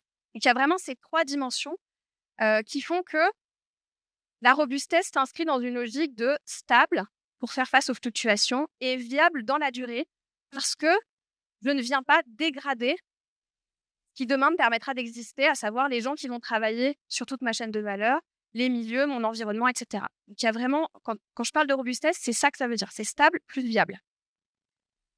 Donc le progrès au XXIe siècle, dans un monde fluctuant, encore une fois, on parle par-delà, le monde est fluctuant, ça sera plutôt des incréments de robustesse. Comment est-ce qu'on imagine des projets qui font qu'on est stable et viable dans la durée? Là, aujourd'hui, le curseur, il est à 100% performance. Et je ne suis pas en train de dire qu'il faut être à 100% robustesse, que pour le coup, ce n'est pas robuste si on n'a pas de moment de performance. C'est comment est-ce qu'on ramène le curseur en se disant que l'intention, elle est plus d'imaginer des projets, des produits, des services qui permettent de contribuer à une forme de stabilité et de viabilité dans la durée. Et de s'autoriser, bien sûr, des moments de performance. C'est absolument essentiel. Et quand on parle performance, souvent, on pense qualité. Donc là, je me permets de dire que changer ce paradigme et aller plus vers des incréments de robustesse, ça ne veut pas dire faire moins bien. Au contraire, parfois, on sera travailler sur des objets qui vont prendre plus de temps, qui seront vraiment de meilleure qualité, par exemple, pour pouvoir être partagés, partageables. Donc, ça ne veut pas dire faire moins bien. Ça veut juste dire changer l'objectif. C'est vraiment l'objectif, si je peux parler d'objectif, c'est vraiment contribuer à nourrir la santé sous toutes ses dimensions et pas juste vouloir atteindre un objectif le plus vite possible. Et bonne nouvelle, c'est que le monde de la robustesse est déjà là. À tous les niveaux, dans tous les secteurs, il y a déjà plein de projets hyper intéressants. Et c'est les petites repousses de verre, donc la forêt qui pousse, elle est déjà là. Et c'est ça que je voudrais mettre en lumière maintenant, partout dans les territoires. Les systèmes, ils changent par les marges. Là, c'est la nuée d'oiseaux, des tourneaux. C'est un exemple que donne souvent Olivier dans ses conférences. C'est de se dire que ces oiseaux, si vous en avez déjà vu des vols des tourneaux, c'est vraiment magnifique. En fait, on dirait un ballet aérien. Et en fait, on se demande comment est-ce qu'ils se synchronisent. Il n'y a pas un chef d'orchestre qui vient dire on passe à droite, à gauche. Pas du tout. En fait, il n'y a pas du tout de chef qui décide. Mais c'est vraiment tous ensemble. Ils vont dans des directions et ils font des ballets absolument incroyables. Et comment est-ce qu'ils volent comme ça? C'est vraiment les oiseaux qui sont à la marge, à la périphérie, qui donnent les tonalités. Parce qu'en fait, ce sont ces oiseaux-là qui sont en contact avec les fluctuations du monde, qui vont sentir les vents, qui vont sentir le monde fluctuant. Et donc, c'est ces oiseaux-là qui vont donner le mouvement. Parce que les oiseaux qui sont au cœur du système, qui sont au cœur de la nuée, ils sont aveugles, en fait. Ils sont aveugles aux fluctuations du monde. Et là, c'est l'exemple des étourneaux, mais je vous invite à prendre cette image-là pour la société, qui est souvent hyper intéressant. Et moi, quand je donne des cours auprès d'étudiants en école de commerce, je les invite à aller chercher les entreprises qui sont déjà hyper avancées. Je leur dis, ne regardez pas les leaders, ne regardez pas les entreprises que vous avez déjà en tête. Regardez les marges. C'est ça qui est intéressant. C'est à la marge, qu'est-ce qui se passe? Parce que justement, à la marge, il se passe des trucs, on est en contact avec le monde, les fluctuations. J'aime bien la citation de Jean-Luc Godard qu'Olivier cite aussi parfois, c'est la marge qui tient la page. C'est vraiment l'idée, c'est de se dire, voilà, comment est-ce qu'on regarde des marges qui, pour, à terme, permettre de contaminer le cœur ou de le rendre ringard. Par exemple, là, j'ai donné l'exemple des téléphones ou de se dire, est-ce que demain, on aura forcément le dernier téléphone à nous, etc. Là, c'est l'exemple de la réparabilité. On ne peut pas passer sur des téléphones qui soient réparables. Donc là, c'est l'exemple de Fairphone, où on a un téléphone qui est potentiellement qui peut être démonté, qui est en kit, et on est capable de changer juste le composant qui est défectueux, donc par exemple sa batterie ou autre. Et donc, on a une plus grande maîtrise en fait de son téléphone. On arrive à être en capacité à autonomiser par rapport à la réparation. Il y a des communautés, des forums si on ne sait pas faire. Donc, il y a vraiment une logique d'entraide, de lien, etc. Donc, travailler sur la réparabilité, voire travailler sur le fait que finalement, est-ce qu'on a besoin de posséder son smartphone? Il y a une coopérative qui s'appelle Common. Pour le coup, c'est une entreprise en coopérative qui propose un service de location de Fairphone. Donc, plutôt que d'acheter votre Fairphone, vous pouvez le louer. Donc voilà, c'est de se dire, ça, c'est des exemples qui sont encore aujourd'hui très à la marge, mais qui permettraient demain de revoir en fait la logique du téléphone et de rendre finalement désuet le fait de changer tous les... parce qu'aujourd'hui, c'est moins de 2 ans, ça a un petit peu augmenté. C'est tous les 2 ans, on veut changer son téléphone. En fait, demain, ça sera peut-être complètement ringard de vouloir faire ça. Et la tendance, ça sera de savoir soi-même réparer son Fairphone Heu, voilà, donc comment je regarde le temps, comment est-ce que tout ça, ça se met en œuvre dans les territoires? Alors avant cette mise en œuvre, petite question et c'est la dernière fois, avec votre petit boîtier, quelles sont les affirmations suivantes avec lesquelles je me sens plutôt d'accord? Et là encore, il y a plusieurs réponses possibles. Ça va plutôt me permettre de voir où vous vous situez par rapport à des affirmations. Laisse répondre. Oui, l'IA générative.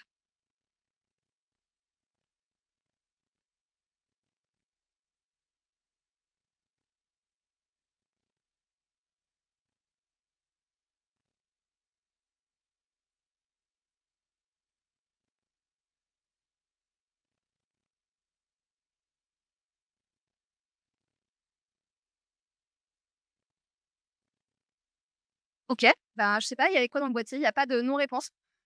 Et ben, vous répondez pas.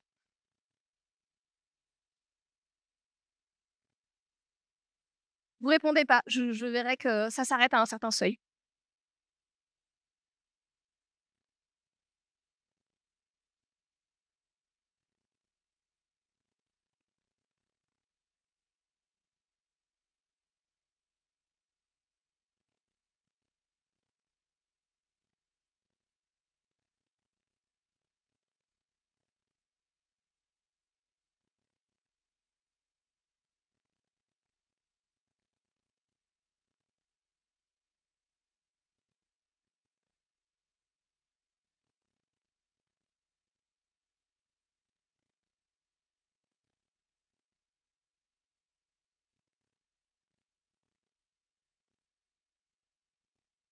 Ça plafonne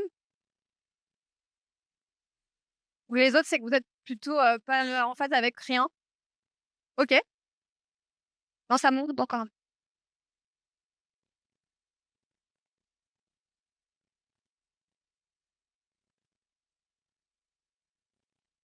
On va dire que ça plafonne à 70.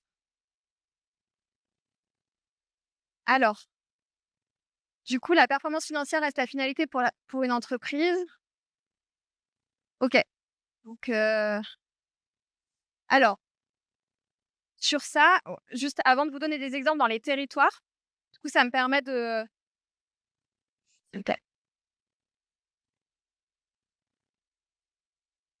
permet de remettre le curseur parce qu'effectivement, c'est des choses que vous pourrez, entendre en entreprise et ce sujet de la performance financière, c'est un truc qui est vraiment prédominant à chaque fois qu'on intervient en entreprise. C'est, «Oui, mais on va pas être enfin, on va quand même pas travailler en étant, contre-performant, on va se faire dépasser par tous nos concurrents et puis en plus, il faut bien gagner de l'argent, sinon, ça va pas». Alors là, juste pour, si jamais c'était pas clair, on n'est pas en train de dire que la robustesse, c'est pas gagner de l'argent, hein. C'est juste pour être très, très clair. Évidemment que, il faut une solidité financière, sinon c'est carrément pas robuste. Sinon on peut même pas, enfin on peut pas faire son boulot, quoi. Donc évidemment, la solidité financière, elle est, absolument fondamentale, absolument clé. Ce qu'on dit juste et là je reviens à faut faire des phrases, c'est pas la donnée d'entrée. En tout cas, c'est pas l'objectif ultime. C'est pas de dire, on fait ça parce que, on veut, une performance financière. En fait, l'idée, c'est de dire: «Comment est-ce que ma structure, mon entreprise, comment est-ce que ma mission, ma raison d'être, se met au service de quelque chose qui dépasse mon entreprise?» Et ça va générer un business model, un modèle d'affaires. Si on vise juste la performance financière, on va pouvoir être amené à prendre des décisions qui viendront, dégrader la santé des milieux, la santé de la société, la santé humaine. On va faire ces choix-là. Alors que si on se dit: «Bah, en fait, notre intention, c'est de, contribuer à une problématique environnementale, sociétale», en tout cas d'imaginer une entreprise, un projet au service de la santé, sous toutes ses dimensions. À ce moment-là, on va prendre des décisions autres et on va et du coup, le modèle qui va découler, ça sera un modèle qui tiendra compte de tout ça et qui a visé à être rentable, évidemment. Donc on parlera plus de rentabilité, mais ça sera un produit de sortie. On aura un modèle d'affaires associé à quelque chose. Mais c'est pas, ce qu'on va viser au départ. Ça va venir, finalement, ça va être un moyen pour atteindre une finalité, ça sera pas la finalité en tant que telle. Voilà, c'est pour être très, très clair, quand on parle de robustesse, c'est pas de dire, il ne faut pas être performant financièrement. Ça dépend ce qu'on entend par le terme performant. En tout cas, la finance, l'argent, c'est un moyen pour contribuer et nourrir autre chose. Et du coup, dans ce monde fluctuant, travailler justement, retrouver des marges de manœuvre, travailler sur tous les aspects que je vais montrer après, bah, ça va permettre justement d'être viable à long terme et du coup de pas se faire, qu'à dépasser. À la limite, on s'en fiche, c'est pas le sujet, quoi. C'est d'être viable à long terme parce qu'on viendra nourrir quelque chose d'autre. Oui, vous vouliez, ouais. Bah, dans une merci pour la question. En fait, dans des très grosses boîtes, dans une entreprise d'aviation, c'est comment est-ce qu'on va pouvoir travailler sur des marges pour pouvoir, explorer d'autres voies possibles? Effectivement, comment est-ce qu'on met nos compétences, nos savoir-faire au service d'autres choses? Comment on va explorer, tout ce qui est, hasard? On va s'autoriser, en fait, à investiguer d'autres voies possibles et pas juste être dans une logique de, décarboner ce qu'on est en train de faire. Parce qu'en fait, on voit que si on reste dans ce paradigme-là, ça va toujours avoir des impacts sur la matière, sur l'eau, sur les inégalités sociales et cetera et cetera. Donc c'est comment est-ce qu'on va s'autoriser, des explorations autres? Mais c'est le plus difficile parce que quand on est en entreprise et qu'on se construit dans cette logique-là, c'est beaucoup plus facile quand on part de zéro. Mais alors quand on est dans une très grosse boîte, par exemple, si vous me demandez comment est-ce que c'est possible pour Total, je c'est difficile, c'est compliqué.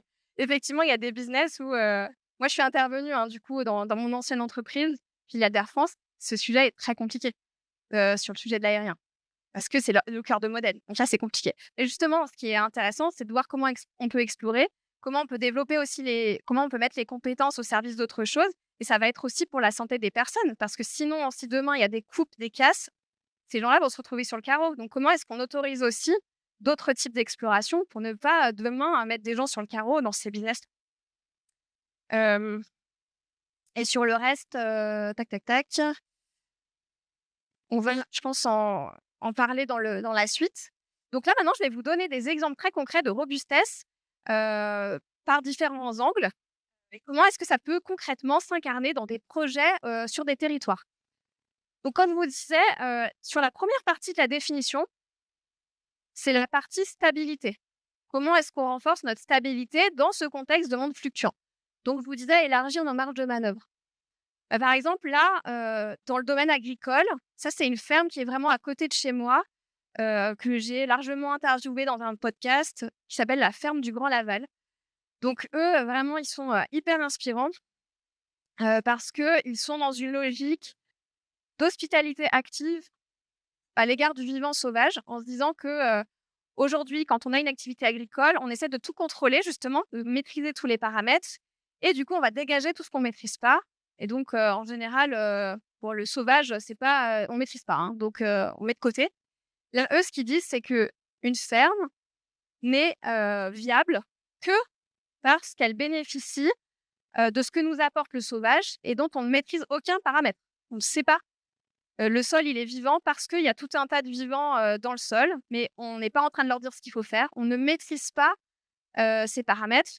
Il y a des régulations de certaines espèces par d'autres. Pareil, on ne maîtrise pas. On n'est pas en train de dire au renard qu'il va falloir manger tant de mulots et cetera. Donc on bénéficie de tout un tas de choses liées au sauvage qu'on ne maîtrise pas et donc pour ça, il faut, au contraire, pour être productif, favoriser la venue des autres vivants. Donc ils sont dans une logique d'hospitalité active pour le sauvage et donc ils mettent, par exemple, si c'est pour les oiseaux, alors il se trouve que Sébastien, qui est en charge avec sa femme Elsa de la ferme, est ornithologue à la base. Donc lui, il y a des nichoirs, de toutes les tailles, de toutes les formes pour tous les oiseaux absolument partout. J'ai pas de photo de la grange, mais c'est juste une grange avec que des nichoirs partout, et il y en a partout dans les parcelles.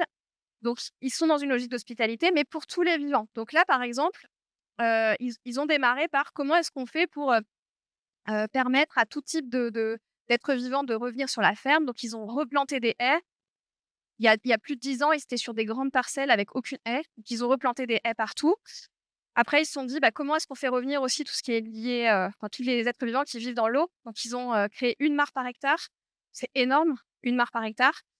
Ils ont mis des pierriers, enfin, tout un tas d'éléments d'accueil pour, la faune sauvage qu'ils ne maîtrisent pas et là, ils se sont dit: «Bah, tiens, on va s'inspirer aussi des ouvrages Castor».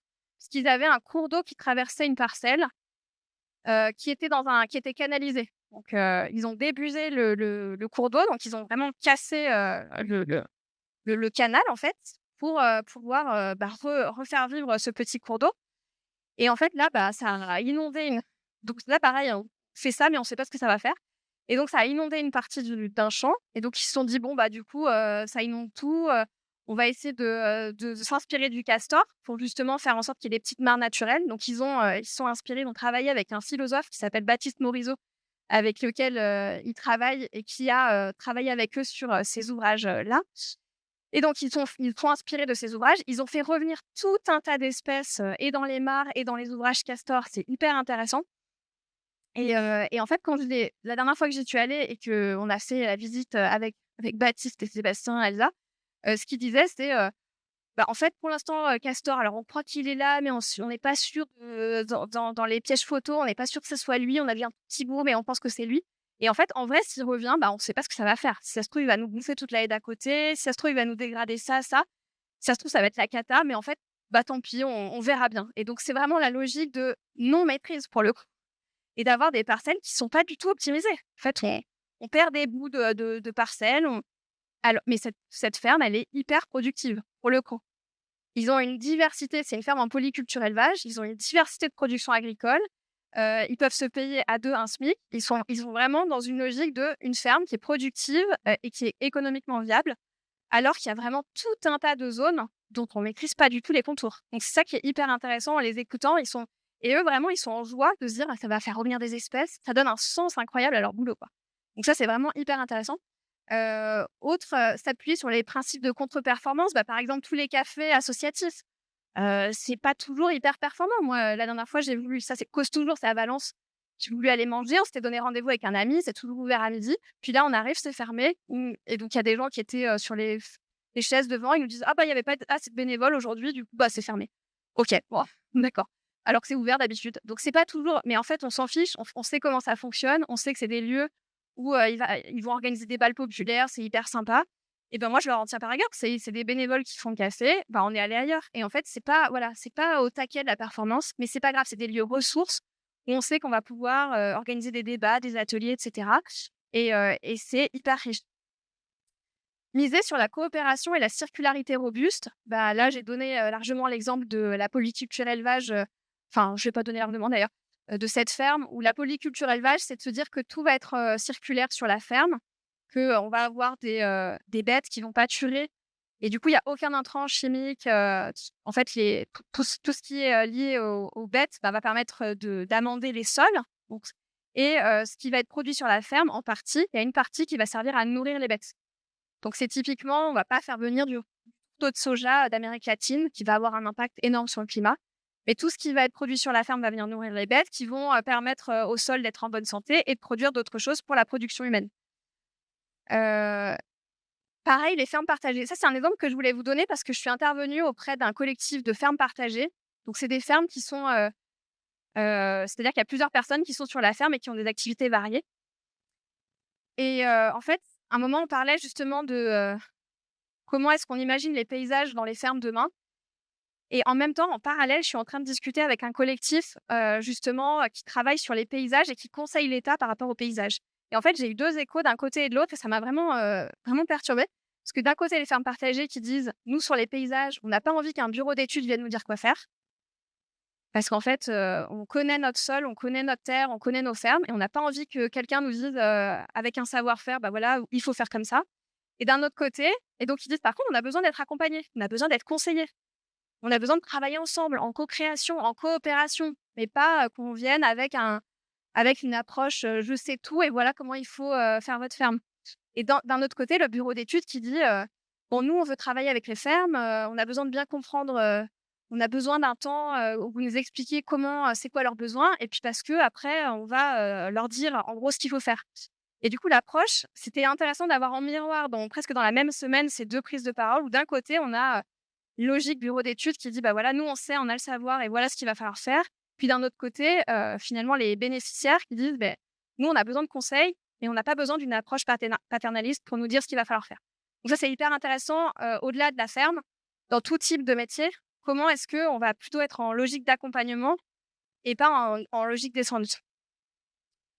Ces fermes-là aussi se misent sur la coopération dans le sens où elles partagent des pratiques, pas en disant: «Faut faire ci, faut faire ça», mais elles font des visites inspirantes, elles s'échangent des bons tuyaux, des bonnes pratiques et donc elles se sont mises, sous un format ferme paysanne et sauvage en Drôme, en Isère, donc il y a des fermes, justement, fermes paysannes et sauvages qui se partagent les pratiques. Dans l'économie, hors, agricole, j'ai donné déjà l'exemple au niveau coopération et circularité robuste, de l'économie de la fonctionnalité et du partage. Donc j'ai parlé des biens communs, hein. Dans les biens communs, donc par exemple, je prends l'exemple de la perceuse. Une perceuse, en moyenne, sur tout son cycle de vie, elle va être utilisée 12 minutes. Pour un objet, fabriqué, en moyenne, l'utilisation, c'est 12 minutes sur tout le cycle de vie du produit. Donc c'est clairement un objet qu'on peut se partager. Clairement, il y a des marges de manœuvre en termes de partage de l'objet. Mais évidemment, si on commence à partager une perceuse et que la perceuse, elle commence à être utilisée beaucoup plus que 12 minutes, il va falloir que ce soit une perceuse bien solide. Parce que si en général elle est utilisée 12 minutes, là, si elle est utilisée tout le temps, il faut qu'elle soit bien, bien solide. Donc dans le monde de la performance, dans le monde actuel, si on veut la meilleure des perceuses, souvent ça va être la perceuse la plus chère. Dans le monde de la robustesse, de la fonctionnalité, du partage, on va avoir accès à la meilleure des perceuses au prix le plus bas. Parce que les biens communs, on peut prendre une perceuse pour 1 €. On va avoir accès à la meilleure perceuse qui est en maintenance tout le temps, qui est super bien. Donc on va avoir le top, la Rolls-Royce de la perceuse pour 1 €. Donc ça, c'est un changement de paradigme qui n'est pas possible dans le monde actuel. Dans le monde actuel, si on veut la meilleure perceuse, ça va nous coûter hyper cher. Dans l'ESS aussi, où il y a beaucoup de formes de coopération, là, j'ai pris un exemple Ardelaine, en Ardèche, où c'est une structure qui essaie de remettre la filière laine en place. Aujourd'hui, il y a énormément de laine jetée, perdue, etc. Donc, ils essaient de réinstaller la filière laine. Et ils ont imaginé ça en coopérative et vraiment ancré sur leur territoire. Il y a vraiment des liens avec les habitants. Ils ont imaginé de la formation, ils ont imaginé des visites, il y a un café associatif, etc. Donc, ça dépasse largement le scope de la laine. Et c'est vraiment presque un petit écosystème vivant qui interagit avec tout un tas d'autres structures. Donc, c'est vraiment la logique de coopération. Les bibliothèques d'objets aussi. Bon, c'est un peu comme les biens communs, mais il y a la logique de bibliothèque d'objets, de ne pas posséder son objet. Là, c'est une bibliothèque à Montreuil, où on vient comme à la bibliothèque emprunter un objet et on repart avec son objet et on le rend. Mais pour ça, pour coopérer, il faut aussi apprendre la coopération, apprendre et expérimenter la coopération. Et la coopération, c'est très différent de la collaboration. Souvent, dans les projets, on va dire on va collaborer avec telle ou telle personne. Donc, vraiment, dans l'idée de collaboration, il y a l'idée d'avoir son objectif à soi individuel. Chaque personne a un objectif individuel. Je sais pas, avoir une promotion, avoir le meilleur résultat, être bien vu par son chef. Enfin, chacun a son objectif individuel. Et on va espérer que la somme des objectifs individuels fasse un objectif commun. C'est plutôt une somme d'objectifs individuels. Dans la logique de coopération, on a un objectif commun, partagé. Et peut-être que soi-même, parfois, on ne sera pas complètement à ce qu'on voudrait, mais en fait, les décisions seront prises par le prisme de cet objectif partagé et commun. Donc là, on va vraiment se mettre mettre ses compétences au service d'un objectif clairement défini qui est commun. Donc ça, c'est vraiment différent. Et comment on fait ça? On n'a pas du tout appris à coopérer. On a appris à être en compétition dès l'école, avoir les meilleures notes, avoir un meilleur classement. On n'a pas du tout appris la coopération. Moi, je le vois aussi dans les projets avec les étudiants. C'est difficile de travailler en coopération dans les projets. C'est pas un truc qu'on a appris, en fait. Et ça s'apprend. Par exemple, il y a plein d'initiatives dans les écoles, mais aussi dans les conventions citoyennes, où là, on va apprendre à coopérer, à être avec des personnes qui n'ont pas du tout les mêmes orientations, par exemple, politiques. Mais en fait, l'objectif commun, il sera clairement défini. Et on va se dire, en fait, on va apprendre à discuter, à dialoguer. On ne va pas essayer de convaincre l'autre, mais on va chercher à s'écouter Et par l'échange, par le dialogue, peut-être que chaque personne va évoluer dans sa pensée. C'est vraiment l'idée de ne pas chercher à se convaincre, mais de chercher à s'écouter, pouvoir progresser ensemble dans l'objectif qu'on aura défini. Donc là, il y a plein d'expérimentations dans les territoires. Là, il y avait la Convention citoyenne dont les résultats étaient beaucoup plus avancés. Ça avait été lancé par le gouvernement. Les résultats étaient vraiment beaucoup plus avancés en termes de propositions par rapport à ce que les députés avaient prévu. Finalement, ça n'a pas été repris de manière très, très marginale. Mais par contre, ça permet de nourrir de nouvelles idées, de nouvelles conventions dans les territoires. Et donc, il y a plein d'expérimentations au niveau des conventions citoyennes. À Poitiers, il y a eu des super exemples de personnes qui, justement, ont travaillé sur des conventions citoyennes, sur des sujets précis dans leur ville. Donc, ça a vraiment fait émerger d'autres petites conventions dans les territoires. Nord6, c'est une entreprise dans le numérique. Et Nord6, ils sont très actifs par rapport à cette communication-là. Ils travaillent sur la perma-entreprise. Comment est-ce que l'entreprise s'inspire de la permaculture? Donc là, je ne vais pas rentrer dans le détail parce que ça me demanderait plus de temps. Mais en tout cas, par rapport à ça, ils ont décidé de mettre la nature dans leur conseil d'administration. Donc, toutes les décisions prises, il y a une personne qui représente des éléments de la nature. Et donc, les décisions sont prises avec des représentants de la nature dans les décisions stratégiques de l'entreprise. C'est vraiment hyper intéressant. Et on voit qu'en ayant ce type de représentants au niveau de la gouvernance d'entreprise, en fait, on ne prend pas les mêmes décisions. Donc, c'est juste, on sort du scope juste décision focus humain. Là, on dézoome et du coup, ça donne un autre regard. C'est hyper intéressant. Travailler la posture. Et ça, je le dis beaucoup en entreprise. C'est la posture de la personne qui lead l'entreprise, qui dirige l'entreprise, qui dit « je veux, je sais, c'est moi qui décide », etc. À une autre posture, à de dire « en fait, j'ai envie d'aller vers ça, mais peut-être que l'objectif, les objectifs seront pluriels, peut-être qu'on va changer d'objectif. En tout cas, j'ai envie, voilà ce qui me guide.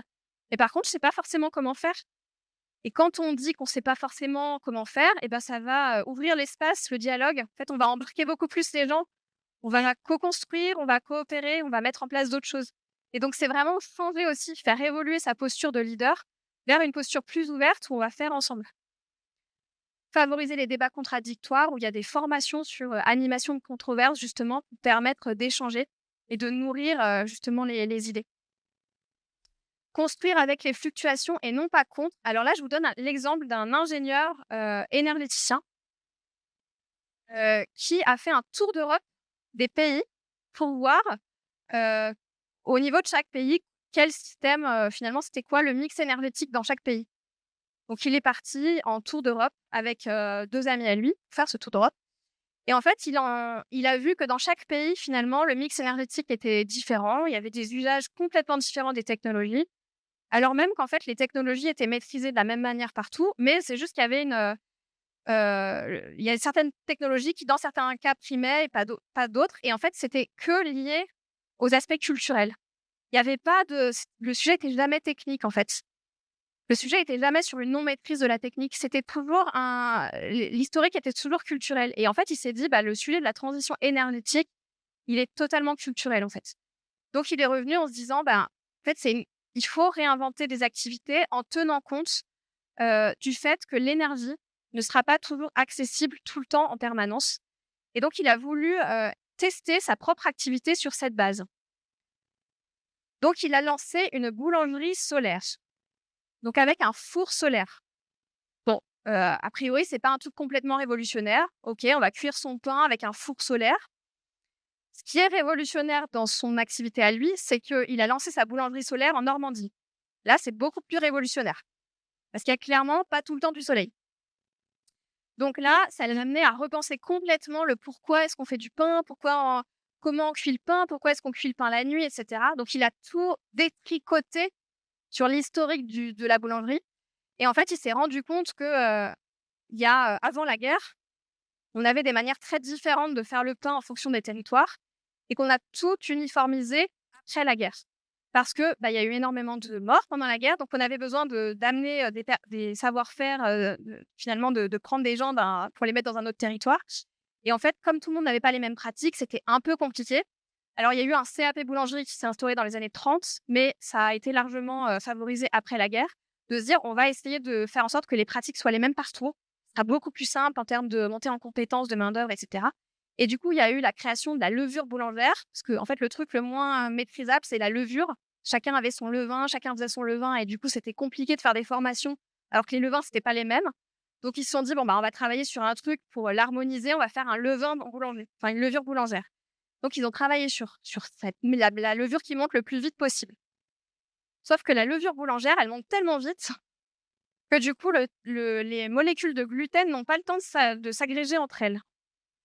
Donc du coup, il a fallu commencer à pétrir le pain pour que les molécules de gluten puissent s'agréger, alors qu'avant on ne pétrissait pas le pain et en fait, cette histoire du boulanger qui pétrit le pain et ben, en fait, c'est un truc, il y a pas besoin de pétrir le pain. Donc là, si on dit ça à des boulangers, c'est le truc le plus important, c'est de pétrir le pain et en fait, Arnaud Créteau, qui a monté cette boulangerie solaire, il a détricoté tout ça. Il ne pétrit pas son pain. Donc il va, utiliser son propre levain et il va laisser pousser plus de 5 heures et en fait, les molécules, dans ce temps-là, auront le temps de s'agréger et il y a absolument pas besoin de pétrir ce pain-là.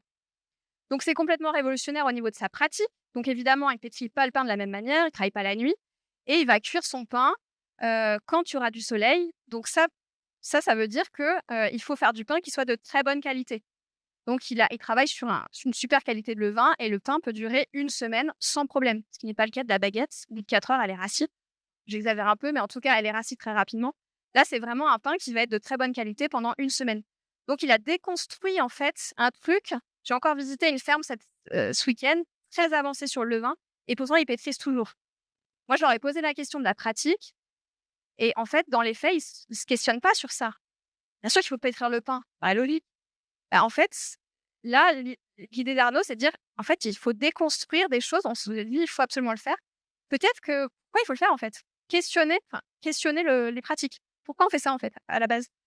Donc il a monté sa boulangerie solaire et il s'est dit: «Bah, puisque je peux pas tout le temps faire du pain, je vais aussi travailler sur la torréfaction de graines». Et du coup, il travaille sur des moments où il va, faire d'autres choses, quand il y aura pas forcément la cuisson du pain. Donc il a aussi, là, il est en train de décarboner la filière du café. Parce que pour décarboner la filière du café, on peut se dire qu'on va, boire moins de café et faire venir le café sur des voiliers. On peut aussi se dire qu'on va boire, autre chose que du café et les goûts évoluent tout le temps et peut-être qu'on peut torréfier d'autres graines qui pousseront localement, qui sont produites localement. Donc là, sa structure à lui, elle est diverse et elle se base sur le fait que l'énergie n'est pas toujours disponible et qu'au moment où elle l'est, je vais faire ma tâche qui est énergivore. Mais le reste du temps, je vais faire autre chose, quelque chose qui n'a pas besoin de l'énergie. Donc il a déconstruit tout ça et donc il a lancé un bureau d'études, qui s'appelle TELED pour pouvoir réfléchir à ça. Donc ça s'appelle «Tâches énergivores lorsque l'énergie est disponible ou lorsque la ressource est disponible» et du coup, il accompagne des entreprises qui n'ont rien à voir avec la boulangerie pour se dire: à quel moment on a besoin, à quel moment, à quelle tâche est énergivore et donc cette tâche-là, eh ben, peut-être qu'il va falloir le faire, l'été, alors que là, on le fait en décembre. Peut-être qu'il va falloir le faire l'été parce que là, on aura vraiment, accès à de l'énergie, justement, renouvelable.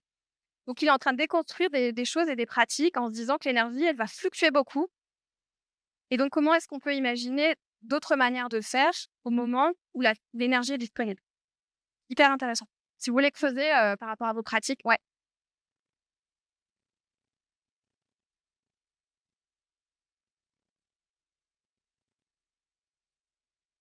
trop bien.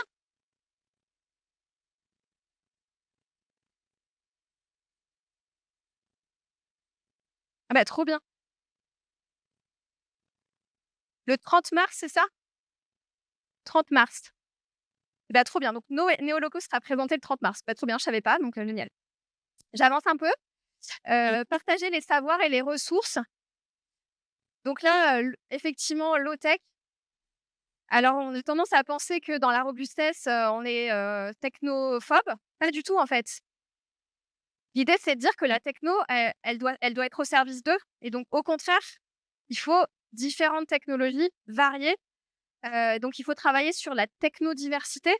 Donc merci pour l'exemple donné tout à l'heure, diversité de technologies et comment est-ce qu'on contribue aussi à autonomiser les personnes, à se réapproprier des savoirs, des savoir-faire, des compétences. Heu, l'atelier paysan, Je vais aller vite dans mes exemples. Et l'atelier paysan, c'est une structure qui permet à des fermes de créer leurs propres outils, de se former à des outils qui sont vraiment adaptés à leur ferme pour le coup et qui vont être capables de développer eux-mêmes et donc du coup, d'assurer la maintenance. Donc ça c'est vraiment ça autonomise et c'est hyper intéressant ce qu'ils font à l'atelier paysan par rapport aux outils, dans l'agricole et j'ai découvert cette semaine, mais certainement que vous connaissez, l'association Castor, complètement par hasard, en discutant par hasard avec une dame dans une librairie, qui m'a dit qu'elle était en train de bâtir sa maison. Donc une dame qui n'y connaît rien, hein. Elle bosse à la préfecture, connaît rien du tout et elle m'a dit: «Je suis en train de construire ma maison toute seule», enfin pas toute seule du coup, avec l'association Castor, où elle apprend à, travailler sur, des savoirs, qu'il y avait avant et qu'on a un peu perdus, hein, la terre-paille et cetera. Donc elle construit vraiment sa maison en autonomie avec cette association qui met à disposition de la formation, de l'accompagnement, des outils et cetera. Ça, c'est hyper robuste de pouvoir aussi permettre à des gens et à des savoir-faire, qui engendrent du coup une forme de sobriété, de performance, beh, du coup de se dire, comment est-ce qu'on va être capable aussi de maîtriser certaines choses? Et ça, je le renvoie par rapport à vos métiers aussi. Moi, je suis en projet aussi de rénovation de la maison et parfois par rapport à des aides, on a dû faire des choix qui sont parfois totalement anti-robustes. De choisir certains types de matériaux ou de techno et en fait, on se rend compte que, bah, sur ça, on va plus avoir la maîtrise. Et donc parfois, on a des choses qui nous emmènent vers quelque chose où, ben, finalement, est-ce que ça, c'est le meilleur choix? Est-ce que, on va pas être dépendant de certaines ressources énergétiques, de certains matériaux et cetera? Et donc c'est pas évident. Donc travailler sur la résilience et la robustesse, c'est aussi, se réapproprier, faire en sorte que la compréhension que les ressources sont fluctuantes, qu'on n'aura pas toujours accès à certains types d'énergie et que c'est important aussi de pouvoir, se réapproprier certains savoir-faire. Donc si vous travaillez dans les bureaux d'études, ça questionne en fait. Et comment est-ce que le bureau d'études va être en logique d'accompagner aussi ce genre de choses? Et prendre la santé commune comme boussole pour un territoire viable à long terme, bah, c'est parfois devoir faire des choix. Donc là, il y a l'exemple de Mustela, par exemple, qui est une entreprise, qui produit des produits, pour, les soins des bébés.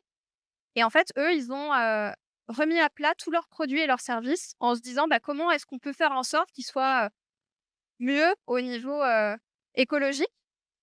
Et il y a un produit où ils se sont dit: «Bah, là, on n'arrivera jamais à rendre le truc, écologiquement, OK». C'est les lingettes jetables, donc les petites lingettes qu'on sort des étuis là pour, nettoyer les bébés. Ça, ils se sont dit: «On a beau, tout faire, en fait, c'est pas du tout écolo et ça ne deviendra jamais. Le seul truc, c'est un truc réutilisable, quoi, qu'on puisse laver et qu'on réutiliser». Donc ces lingettes jetables, en fait, on va devoir jeter ce produit et donc ils se sont donné quelques années pour, arrêter ce produit-là, alors même que c'est le produit le plus important et c'est 25 de leur chiffre d'affaires. Donc là, c'est un renoncement, fort pour eux, mais du coup, ils se laissent le temps, justement, pour pas mettre des gens sur le carreau. Bah, tiens, on ferme cette ligne et hop, tout le monde au chômage. Là, ils se disent: «On va se donner quelques années pour, essayer d'inventer d'autres choses et peut-être, justement, réinventer l'entreprise au service de la santé commune». Ça, c'est assez intéressant. Je vais avancer un peu vu l'heure. Agir à la bonne échelle, c'est agir au niveau du territoire. Là où on voit qu'on a un pouvoir d'action, des leviers. Et donc là, au niveau de la robustesse, il y a plein de communautés apprenantes qui se lancent et qui travaillent au niveau des territoires sur la manière d'implémenter ces logiques de robustesse. Il y a pas une méthode, ce serait complètement contraire à la robustesse, mais il y a des ingrédients à avoir en tête, que je vais essayer de balayer, très rapidement. Il y a des ingrédients à avoir en tête, à injecter dans les projets. Siouxson, juste c'est un exemple sur, justement des panneaux solaires. Ils sont à Rennes et en fait, eux, dans leur approche, c'est presque un cheval de Troie, le panneau solaire. Mais c'est plus comment on recrée, des interactions territoriales. Donc en mettant un panneau solaire, ils vont faire en sorte que les parties prenantes dialoguent, construisent ensemble quelque chose de plus robuste. Ils vont récupérer l'eau, mettre en place des récupérateurs d'eau. Ils vont faire tout un tas d'autres choses que le panneau solaire. Donc ils viennent par le cheval de Troie du panneau solaire, mais en fait, en réalité, ils agissent à une autre échelle. C'est assez intéressant aussi cet exemple. Bon là, je passe sur, vos métiers. Quelques ingrédients juste pour, à mettre dans votre sac à dos avant de partir. Petits ingrédients de robustesse. Pensée systémique. La dernière fois qu'Olivier, il y a 1 mois, est venu à Valence, il y a quelqu'un que je connais par ailleurs qui est en charge d'une entreprise dans le bâtiment. Ils sont, dans la charpente et en fait, lui, il dit: «Bah, OK, c'est bien beau tout ce que vous me dites, mais moi, par exemple, exemple très concret, j'ai des clients assez riches là qui ont racheté une maison et il y a des tuiles sur le toit de la maison qui sont hyper bien, mais il veut pas ces tuiles-là. Il trouve qu'elles sont moches, donc il en veut d'autres. Donc il veut dégager toute la toiture alors qu'elle est, toute récente et donc moi, ben, qu'est-ce que je fais? Parce que je dois refaire la charpente, il faut que j'enlève les tuiles, donc qu'est-ce que je fais?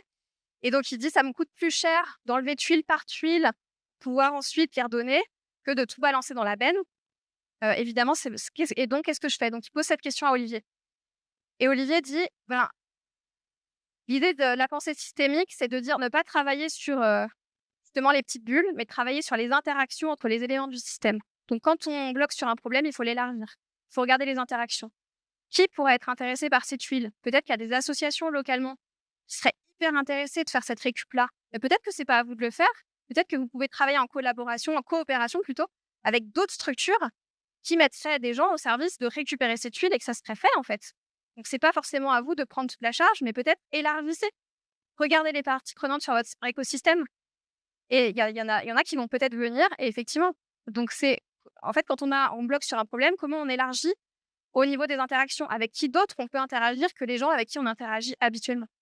Donc pensée systémique, coopération, là je vais pas y revenir parce que je me suis largement, étendue sur la coopération, mais il y a aussi l'idée de créer des contenus partagés et partageables. Quand on travaille en bureau d'études et cetera, c'est de se dire: «Est-ce qu'on pourrait essayer de pousser des appels à commun plutôt que de contribuer à des appels à projets?» Les appels à commun, c'est ce qu'on va produire au final, ce pourquoi on sera payé, ça va servir à toute la communauté. Ça sera ensuite partagé et partageable. Et ça, c'est révolutionnaire, c'est pas du tout ce qu'on fait aujourd'hui. Repenser le rapport au temps. Vous disiez que le problème là, pour la low tech, c'était, ça nous demande du temps. Bah, effectivement, ralentir et ralentir, ça permet de multiplier les interactions aussi et donc c'est de discuter avec d'autres personnes, de s'ouvrir à d'autres points de vue. Donc dans vos futurs projets, peut-être travailler sur des matériaux de récup, transmettre des savoirs, avoir en tête que les démarches doivent être réversibles. Bah, tout ça, c'est plus lent, mais c'est beaucoup plus robuste. Changer le rapport à l'objectif, bon ça j'en ai parlé largement et questionner la question. J'aime bien cette petite image que j'ai découverte dans un tiers-lieu la semaine dernière, donc j'ai prise en photo et en gros, ce qu'il dit le zèbre, c'est: «Poses-tu toi des questions aux réponses?» Ça, c'est intéressant. Enfin, en tout cas, j'aimais bien, et je me suis dit: «Bah, ça va bien dans ce qu'on est en train de dire». Là, je donne un exemple, juste pour terminer, sur la question, si on veut réduire les émissions de gaz à effet de serre et qu'on se dit: «Comment réduire la quantité de CO2 dans l'atmosphère?» Bah, peut-être qu'on va se dire: «On va mettre en place une usine de récupération de carbone». Mais si on se dit: «Comment créer les conditions dans lesquelles la réduction de CO2 sera pérenne dans le long terme?» Bah, là, clairement, c'est pas, mettre en place une usine de captage de CO2. Ça sera peut-être justement des solutions en agroécologie qui vont permettre de générer ça. Donc c'est questionner la question qu'on se pose et questionner aussi les solutions qu'on apporte, les réponses qu'on apporte. C'est de se questionner à tous les niveaux. Est-ce que ce qu'on fait, est-ce que ce qu'on se pose comme question, c'est vraiment la bonne question?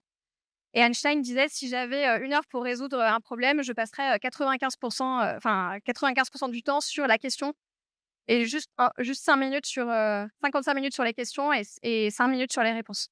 Donc ça, c'est hyper important d'arriver à se poser la bonne question. Et j'en ai fini quasiment à l'heure. Donc si vous voulez en savoir plus, quasiment, hein, je crois que c'était écart, non? 5 minutes en retard. OK, 5 minutes en retard. C'était 10, non, vous exagérez. Je parlais un peu trop. Il y a un podcast qu'on a lancé. Vous pouvez, voilà, vous abonner et je reste à dispo si vous avez des questions. Merci beaucoup.